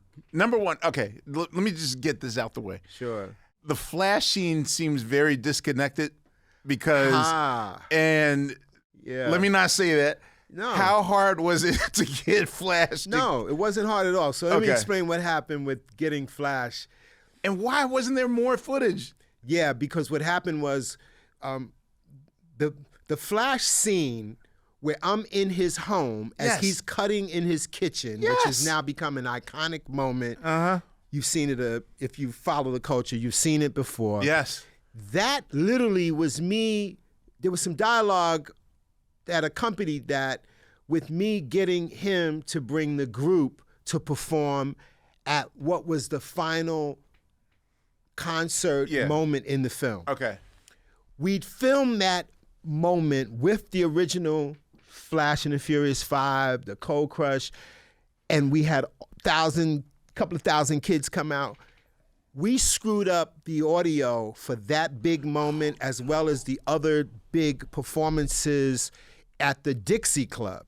We screwed up. Back then, you would record sound on a recording device called a Nagra, and we had a stereo Nagra. This was like a super heavy-duty little reel-to-reel machine. We didn't know what the hell we were doing. We didn't have the sound adjusted right. We screwed up all the audio. So we had to go and reshoot. So there's no audio? The audio was garbage. In fact, somebody just mentioned to me, and I ran it by Charlie, hey man, AI might be able to. I will allow this. If we can get some AI experts to reach out to us that may want to help with this, because it's the restoration of it all. So what was shot that we haven't seen once yet? Again, there were all. If you've seen the Wild Style film, the performances at the Dixie Club, where you see Busy Bee, Double Trouble, Cold Crush, Fantastic, in a club. That's the Dixie Club. Yeah. Then we have the big final jam outside at the park, the amphitheater, the climax of the movie. We'd filmed we had to reshoot all of that. So what you see now is what we reshot, because we screwed up all the audio, and we had to restage and reshoot all of those moments because we had a big boo-boo in what we did. The audio came back. This is the classic old school where we have the movie, the Steinbeck editing. We got the film separate. We got the audio separate. You put it on the machine, and you know, this is old school film editing, analog, classic analog. And we put this audio on, and we couldn't believe it. The sound was shit. We're like, what the hell happened? And we just totally botched. We didn't have the machine set up right. This is classic independent filmmaking. This is what happened. So we could have seen an authentic Grandmaster Flash and the Furious 5 performance of that era. I'll never forget, because by the time we reshot 6 months later or however long it was, Flash and those guys had elevated. Now they're opening for Rick James, and they're going on real R&B big tours, and they were gone. Like we blew that moment. So using that Flash scene, we had a brilliant editor, rest in peace, Steve Brown, who intercut that with the breakdancers, and we just had these moments. So, you know, it's somewhat disjointed based on what the original idea was, but still, when this is Grandmaster Flash doing the amazing things he did, the world had not seen any of this yet. And for most people, this is their first look at what a DJ does. And watching Flash do that, when he spinned around, he had the classic Grandmaster Flash letters, the press-on letters, and I'm just sitting there loving it, because, I mean, that was everything. To see him, it was such a mystery at that point in time. And like I said, it was so remarkable that, and I detail all of this and how we set all this up in the book, Everybody's Fly, but it was just such a remarkable, that we were able to pull a film out of all of this, because it was we had a few problems here and there, as you often do when you create stuff. Can you talk about the scoring of it all? Like, who? I'm assuming that Chris Stein is part of the rhythm section. Well, yeah. So what happened was, I wanted to use the original break beats. I mean, it was so early on. I'm really just grasping the essence of what this culture's about. It was super underground. It would little to no, maybe Rapper's Delight had maybe come out by then. And I'm like, Charlie, let's use the original music. Charlie, thankfully, was like, no, we can't, Fred. Somebody will eventually come for us. I was like, it's okay. I'll go and make. So is that why they're not rhyming over Catch a Groove and Impeach the President like the original breakbeat? Yes. I always wonder. I'm like, that's why everyone has a copy of this one record. So here's what happened. Down by Law is classic as shit. Thank you so much. So what I did was I said, okay, let me figure this out. So of course, I'm friends now with Chris Stein, and I've met all these cool people on the new wave post-punk scene. We're all tight. And I go, okay, I'm going to definitely, I was bouncing everything off of Chris anyway, because they were super supportive and helpful. I said, okay, so I'm going to produce this. So I recorded one of the things that the Supreme Team's radio show would do is they would have a section where they would play breaks. And these were the real break beats that the real early hip hop DJs used. Right. So he would play these, and I had a recording of some dope stuff. So I got this cat named Lenny Ferrari. His actual name was Lenny Ferraro, but we would call him Lenny Ferrari, who was a real cool cat, white cat. But he had played for Aretha Franklin. I mean, he was a dope ass drummer. So I said, Lenny, I didn't really understand how the recording process. I later learned I should have had the bass and drums record together, but I did the drums separate.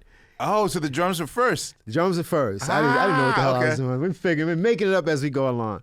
Went to a rinky-dink studio that I'll never forget. The studio had tubes, and I know that became a hot thing of late. Yes. People trying to recreate the quality of those early 60s, 70s recordings. Yes. This 2-bit studio I found, which I remember was on the same block as the Beacon Theater. I can never remember the name of it. It was upstairs. They had, it was affordable enough.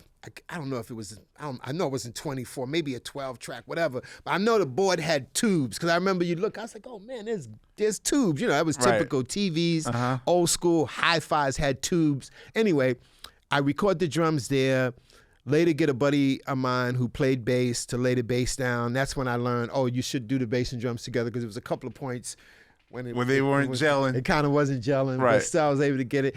And then Chris Stein came in, I brought Chris in, I think we went to another studio at the time because Chris would do a lot of stuff out of a studio called Blank Tapes. And Chris had all these effects and things that he could trigger from his guitar, all these little toys that he would. So I said, Chris, we got to make them more. So basically, it was like the whole idea was I'm going to make a record of break beats. Nothing is going to be longer than a minute. The purpose being the DJs, when we film, will be able to cut and play these live as the rappers rap, and that becomes the soundtrack, not quite the score, but whatever. And so Chris comes in, and with these 10 to 12 different little tracks, he makes up different little sounds and plays different things. He triggers it all from his guitar, all these little toys he had, and that's how we create the original break beats. And Down by Law becomes the one that becomes the most popular among the rappers, which most people use for performing. At the time, were you feeling like, man, I'm making Temu breakbeats. Like, this is not the authentic, what the real shit we need. Like, at the time, did you? I wasn't quite feeling like that because, once again, hip-hop is at a point where very few people understand what this is about. Right. There's the first rap records that come out, especially what Sugar Hill and them did. Hip-hop hadn't got, house bands playing whatever they knew the popular records were that kids liked in the street.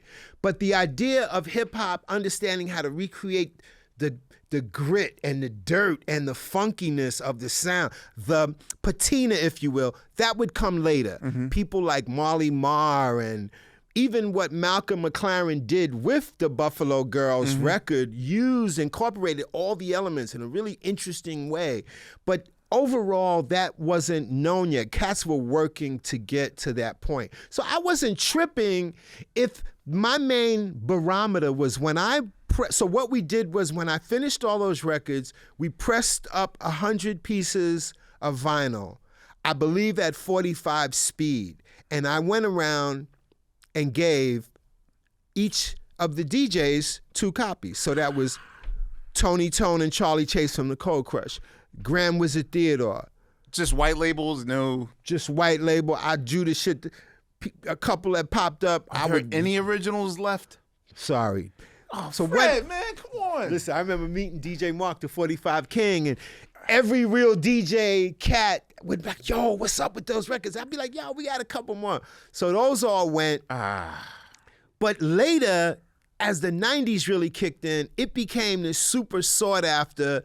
What the hell did they use? Because everybody assumed I had sampled something. Yeah. Nobody knew this story that I'm telling you. So when I would meet guys, I would explain it. I remember meeting Jazzy B from Soul to Soul, and they were able to grab a couple of sections of Down by Law off the soundtrack and loop together his own kind of instrumental, if you will, because people became obsessed. So I was blown away to learn that. That has provided many a deep snare, many an open drum moment. So that became a really fun thing. In fact, I used on the audio book for Everybody's Fly, I used some of the actual Down by Law. Okay. And I tell the story of how we this is a story I just shared with you, and how we had, and how luckily, because, I got, Nile Rodgers was a friend, and I got Nile to get us the ability to use Good Times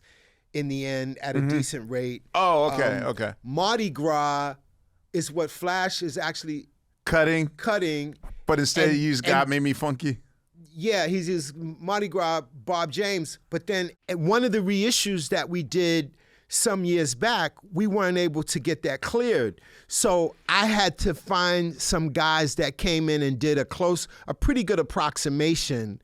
It wasn't the real deal. Real heads would be like, yo, B, that's not. You didn't know me then. But the recent reissue of Wild Style that just happened, we were able to get it cleared.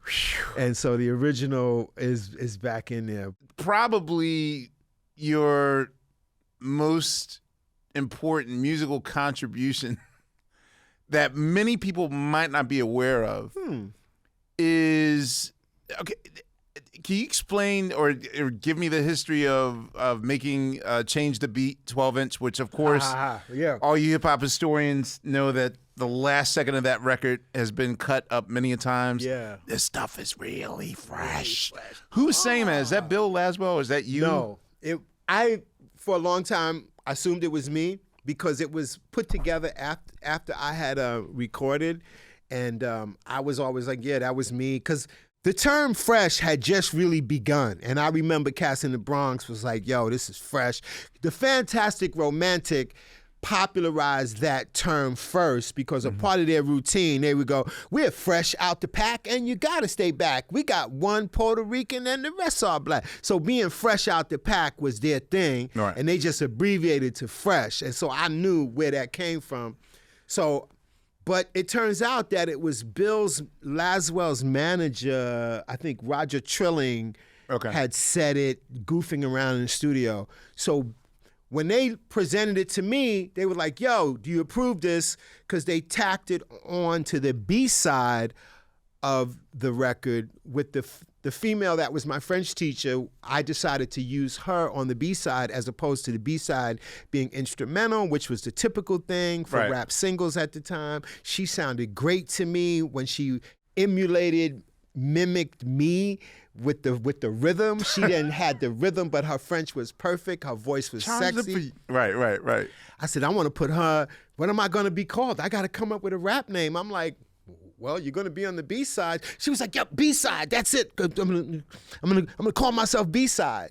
So that's how she was born. She would make a few other records after that. And so basically, I approved this weird sound on the B-side. Now, what makes it go viral, if you will, back in that time was Grand Mixer DST, now DXT, was the first to use it on Herbie Hancock's Rocket. Bill Laswell. Bill Laswell produced. Full circle. Bill Laswell produced that. Right. He met Herbie through our little connection that we were all connected.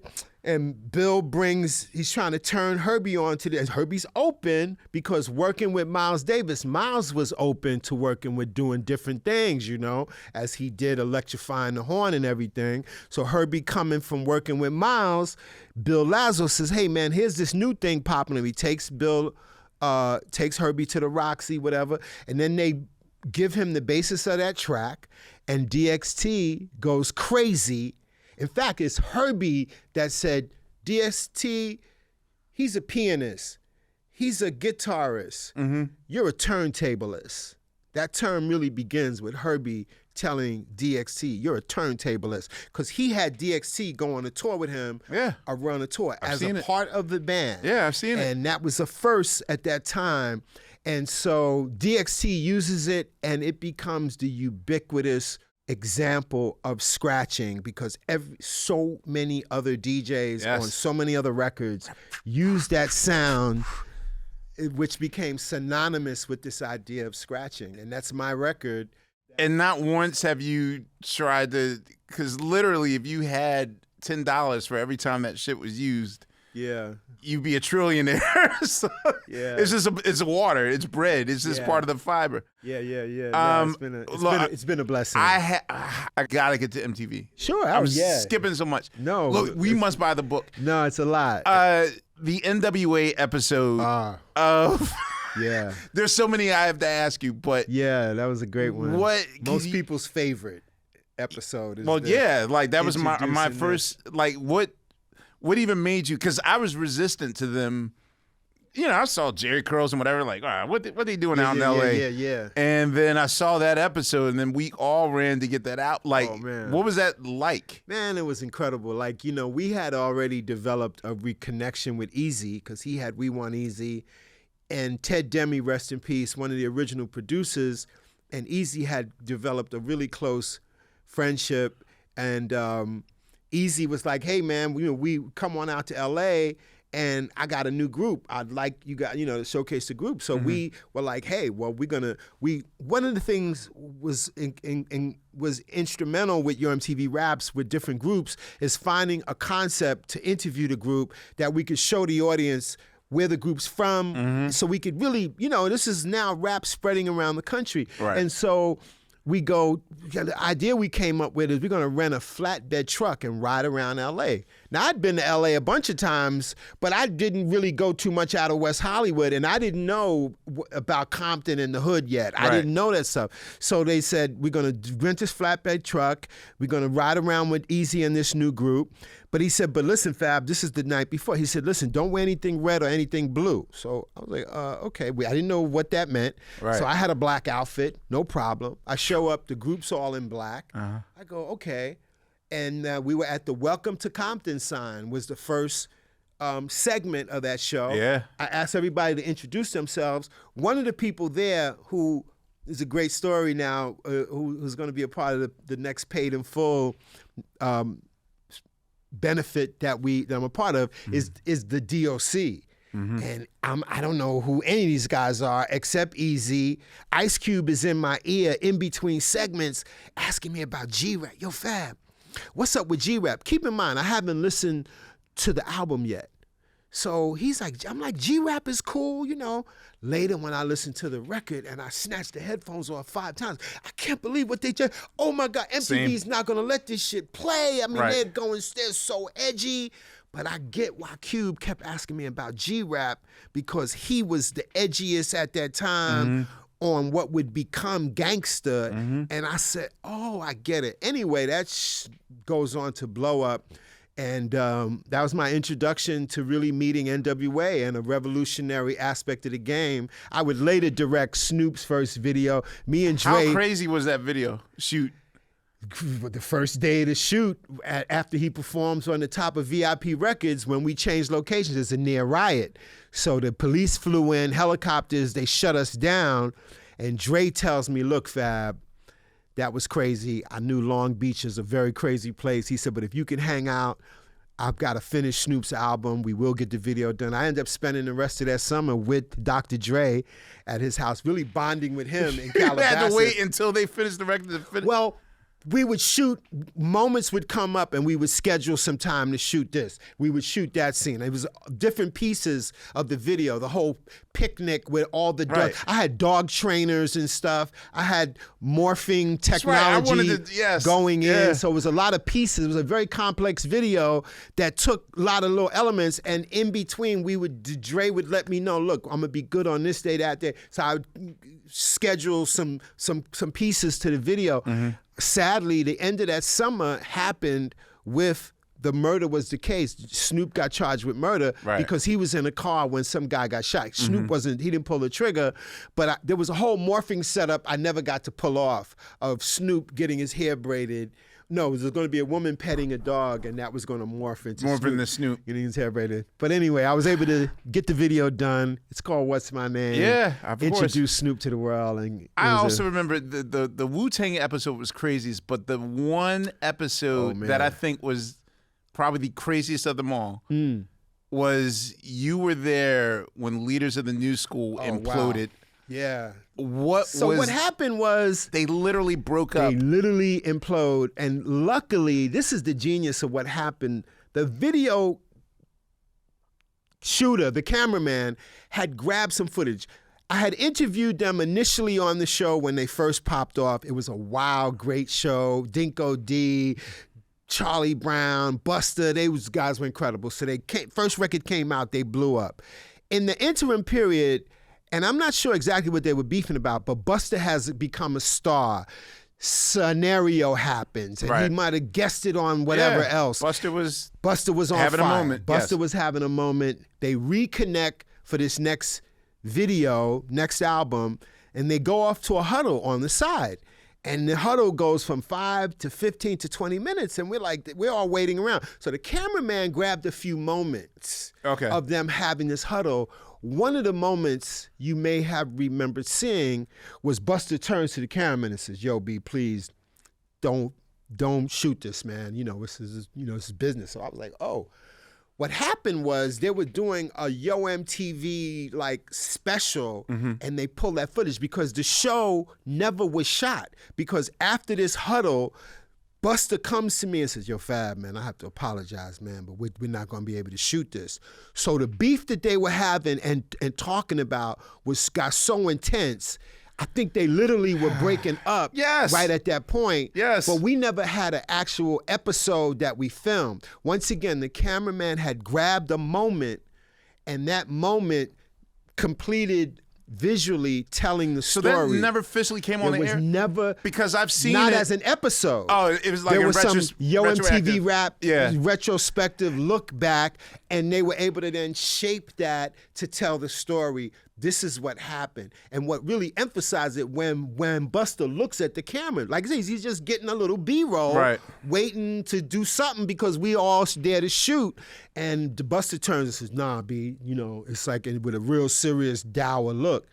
The group was literally, so it. I know Charlie Brown said something like, you know, I'm gonna look out for C. Brown, man. You know, I gotta look out for myself or whatever. And I see Buster look at him like, the fuck you saying? Yo, it was crazy. And what I thought, once again, without getting confirmation, it just felt like Buster was on fire. He clearly was getting paid for the moments he had, you know, was on fire for.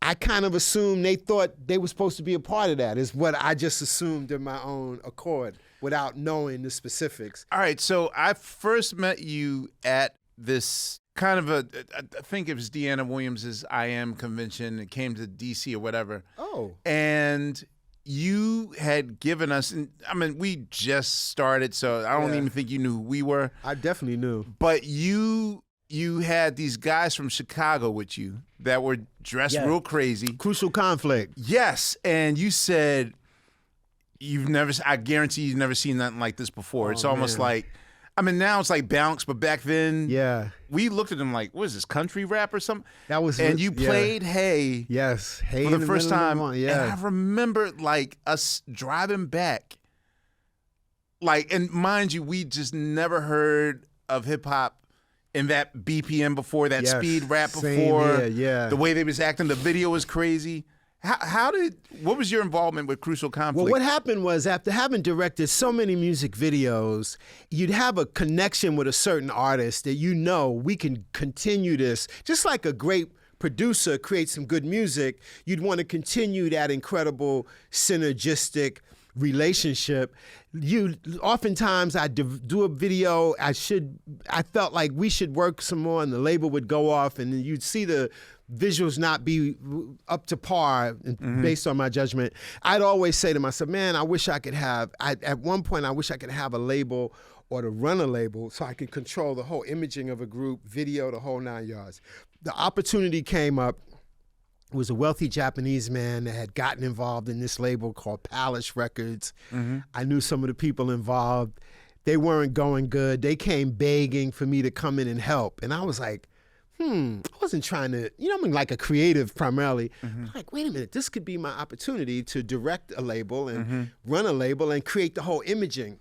So we took over this label, and me and my business partner at the time, brother named Roy Cormier, had talked about, to us, most of the country feels and has a Southern vibe, even though they might not be from the South.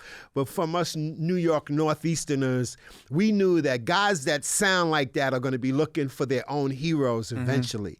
So that was the target, to find a star artist group. So you knew that there was an underserved community of... Yes, we definitely knew, because everything dominant was from New York and also Philly. Like there was the Northeast. I just thought they all adjusted to what we wanted.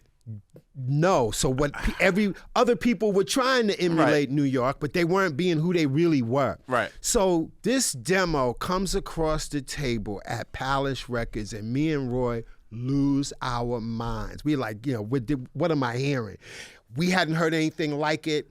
Some of their harmonies were a little bit Bone Thugs in harmony, but their rhythms and everything, when we connect and lean in, they had developed their own iconography. They had this Southern, Western, hay in the middle of the barn, the rodeo, their style of music, they call it giddy up. I was like, oh my God, this is perfect. But the surprising thing was these guys were from Chicago. So I was always curious about Chicago, and in developing and signing and working with this group, I immersed myself in the Chicago scene.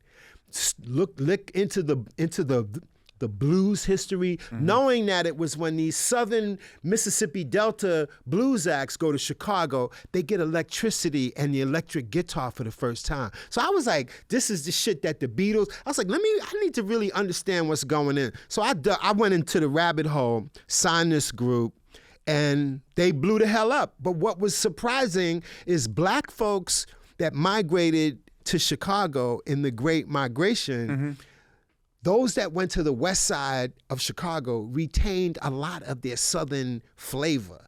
The whole energy was Southern. And the group literally told me, look, man, we was trying to get on, and the one thing we realized we all had was a Southern country vibe. We was like, let's just build on it. That was the genius thing that they did. And when that thing... I'd never seen nothing like that. There was nothing like it. And I went to work. I did the first videos. We imaged them. We put an independent team together. We got a couple of gold records. We could have went a lot further. Unfortunately, we didn't. We moved to Europe That's in '93. Incredible. Wow, I didn't realize that. Where half the people I met, half the girls I met, like that's how they're learning English. Yeah. But... Was through... Oh, through Yo MTV Raps. I've heard that story. Oh, dude, it was what cigarettes are to prison. Wow. Tapes of Yo MTV Raps was literally some of my favorite stories is hearing people share about how they viewed the show from I would VHS tapes. I go home and then bring it back to Europe, and it was like I was the internet. But okay, so we were lucky enough to get on the last week of the show. But the Ed and Dre version, how did Yo MTV Raps end? Like, I know there was... You may not recall. I just want to refresh your memory. I'm so glad you brought that up. So it was just a whole bunch of things going on. The videos having to be, cut this out, got to cut that out, can't wear this brand, can't wear that brand. And that would be on the labels to have to make these edits when the videos were already getting exposed on other platforms, whereas we had the free reign, the standards and practices, as you know. But you guys had come in and did a performance, and we turned that performance into a music video that we would play, if you may not recall that.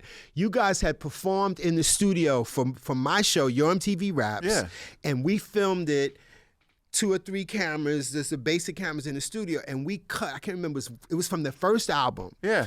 And we cut that into a video clip that we then would air because we were so into what you guys were doing. Even though Stetson Sonic billed themselves as a hip hop band, you guys were an actual band with Don't say that. I want no smoke, Daddy-O. No. I mean, no, Daddy-O was definitely a band, but they was like, the Roots are a jazz group. I'm like, okay, I'll be a jazz group. No, but you guys had a full-on band. You remember that, the upright bass player and the whole stuff? Of course. And I love Daddy-O. I directed Talk and all that jazz. I know you did. That's a Sonic, which I love. But you guys were great, and we just loved what you were doing. You came in with instruments, and we cut a performance you had did on a stage into a video. Anyway, we was just huge fans. Wow, thank you. But I mean, like, how did the show end? Well, once again, because we kept having to edit. I guess look, I didn't want to be married to doing it. I felt like it had a good run. Could have maybe got another year out of it. But we were getting so much competition. They just pulled the plug. Somewhat, but it's weird because like when y'all ended, that's when hip hop really became big ass business. Yeah, so we kind of planted those seeds and set the stage for it to do what it did. Look, it was a miraculous thing that happened. I detail in the book, Peter Doherty was one of the original, a good friend of mine that lobbied up and down the hallways to get the show on the air, pitched me as the host. I always thought that was a pie in the sky. Get out of here, Peter. Whatever. But he kept at it. Ted Demme came into the mix. He was a huge rap fan. He was campaigning along with Peter. They gave it a shot. Ratings broke. They thought the Nielsen machine broke. Was it debatable, or like was it like we don't know if this is going to work? Or? MTV early on was following the radio playlist, so to speak. Gotcha. Which was pretty much segregated. Pop meant white. They had the soul, the R&B. There wasn't even a rap chart yet. A lot of black folks wasn't checking for rap. It was too ghetto-fied. They were trying to move on up George Jefferson style. They wasn't trying to be cats holding their dick standing on the corner looking thuggish. the Frankie Crockers, the Don Cornelius, even though Frankie was a hero, these cats, I understood. That wasn't their thing. They was trying to put the three-piece suit on and pop their collar. And they wasn't trying to represent that. And so, but once again, MTV was following the model of radio, which was essentially segregated, essentially structured racism. Right. And that's what it was. And Rick James threatened to sue, and other groups made a big stink. We all know the Michael Jackson stories, how Yetnikoff threatened to pull all this stuff that we heard. Peter lobbying these guys really got them to give it a go, and the numbers were through the roof. So we had an incredible run. What makes the run for me so significant and important, it wasn't obviously just the fact that I was hosting, but it was so many pivotal groups define different molds of the culture. The first time you saw Ice Cube, NWA, Slick Rick, we'd go to Philly. Somebody just shot me the link. And when I went to Philly and did three times dope, Jazzy Jeff, I'm getting cheesesteaks. That was, we got to do that. The Ghetto Boys in Houston. We got to go to Liberty City and film when it was Luke Skywalker and the 2 Live Crew. So to show that for the first time and to really shake up the viewership of the country, black, white, and otherwise, all tapped in at a pivotal time when those groups all emerged. Tupac, who was on the show numerous times. So many people that define the culture, even to this day, if you will, you got to first see them along with me and also Ed and Dre on Yo MTV Raps. What was your favorite episode? Like, what is your... Well, the NWA episode ranks high, but I feel like it's an important episode. Yeah, no, it was an important episode. But my favorite episodes, because I'm a globalist, we got to travel. A lot of people don't know that Yo MTV Raps, MTV was sort of a franchise at that time. We were the only show that was on in every other market around the world. So that was MTV Europe, MTV Asia, MTV Brazil. So to get to travel to those places and film Yo MTV Rap, to be in Rio interviewing hip hop acts, it was incredible for me because I'm like, I can't believe I'm here doing this. To go to Japan in the early 90s and interview hip hop, to find Japanese rap groups and showcase the culture there, to go to Europe, to be in England. So the times when I went out of the country were for me the most significant and important because I knew that the show was being seen spreading the gospel of hip hop in Europe, and just to see, I'm curious and fascinated. How did you guys connect with this? Right. Was a big thing for me. What episode were you not able, like, surely there has to be an episode that you thought was going to happen and didn't happen, or like...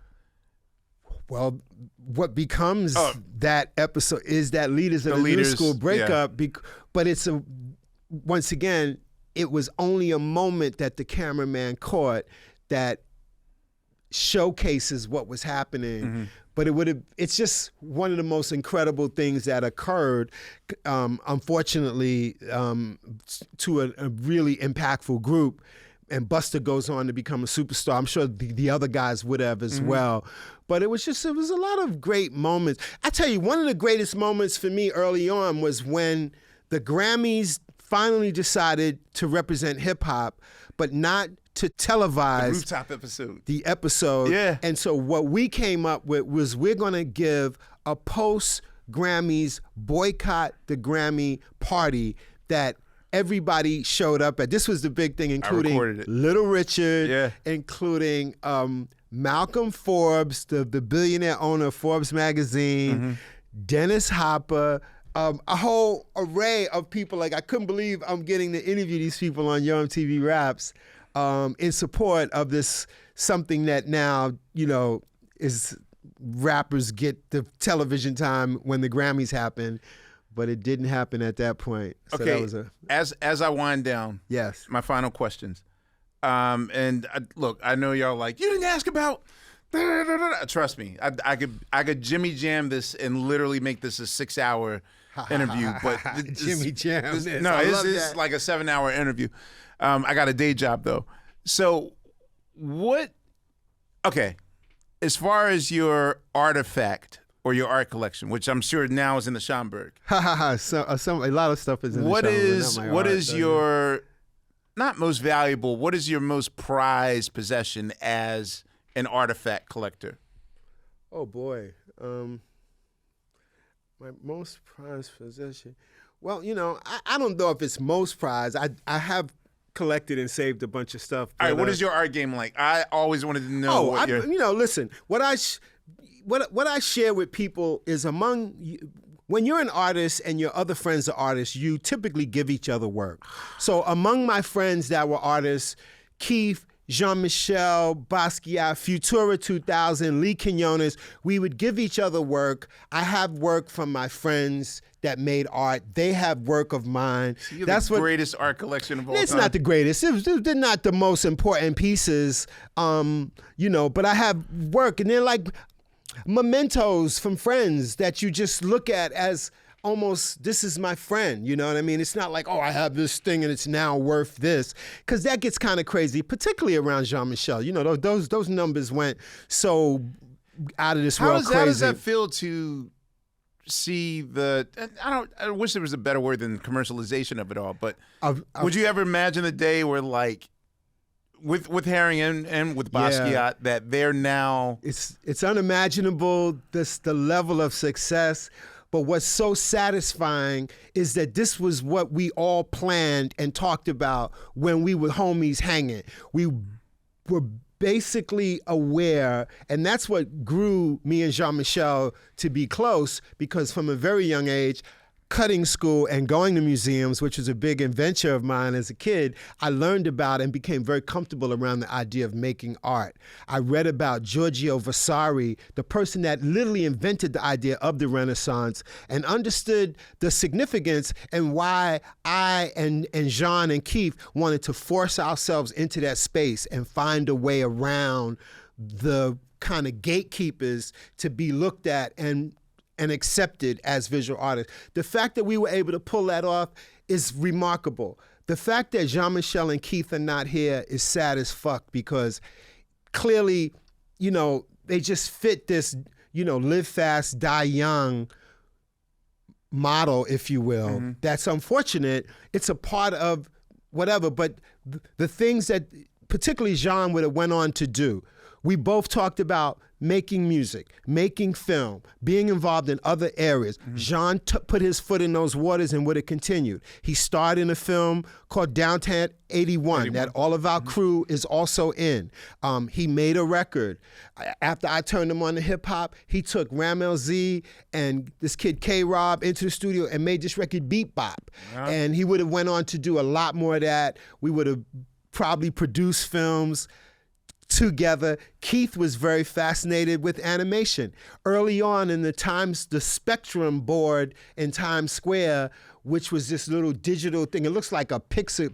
It's so low budget looking compared to where we are now with digital imagery. I remember when Keith got to put his little characters on that Spectrum, and all of us went to Times Square to watch his stuff in Times Square. That was exciting. He would have went on to do so much more with animation.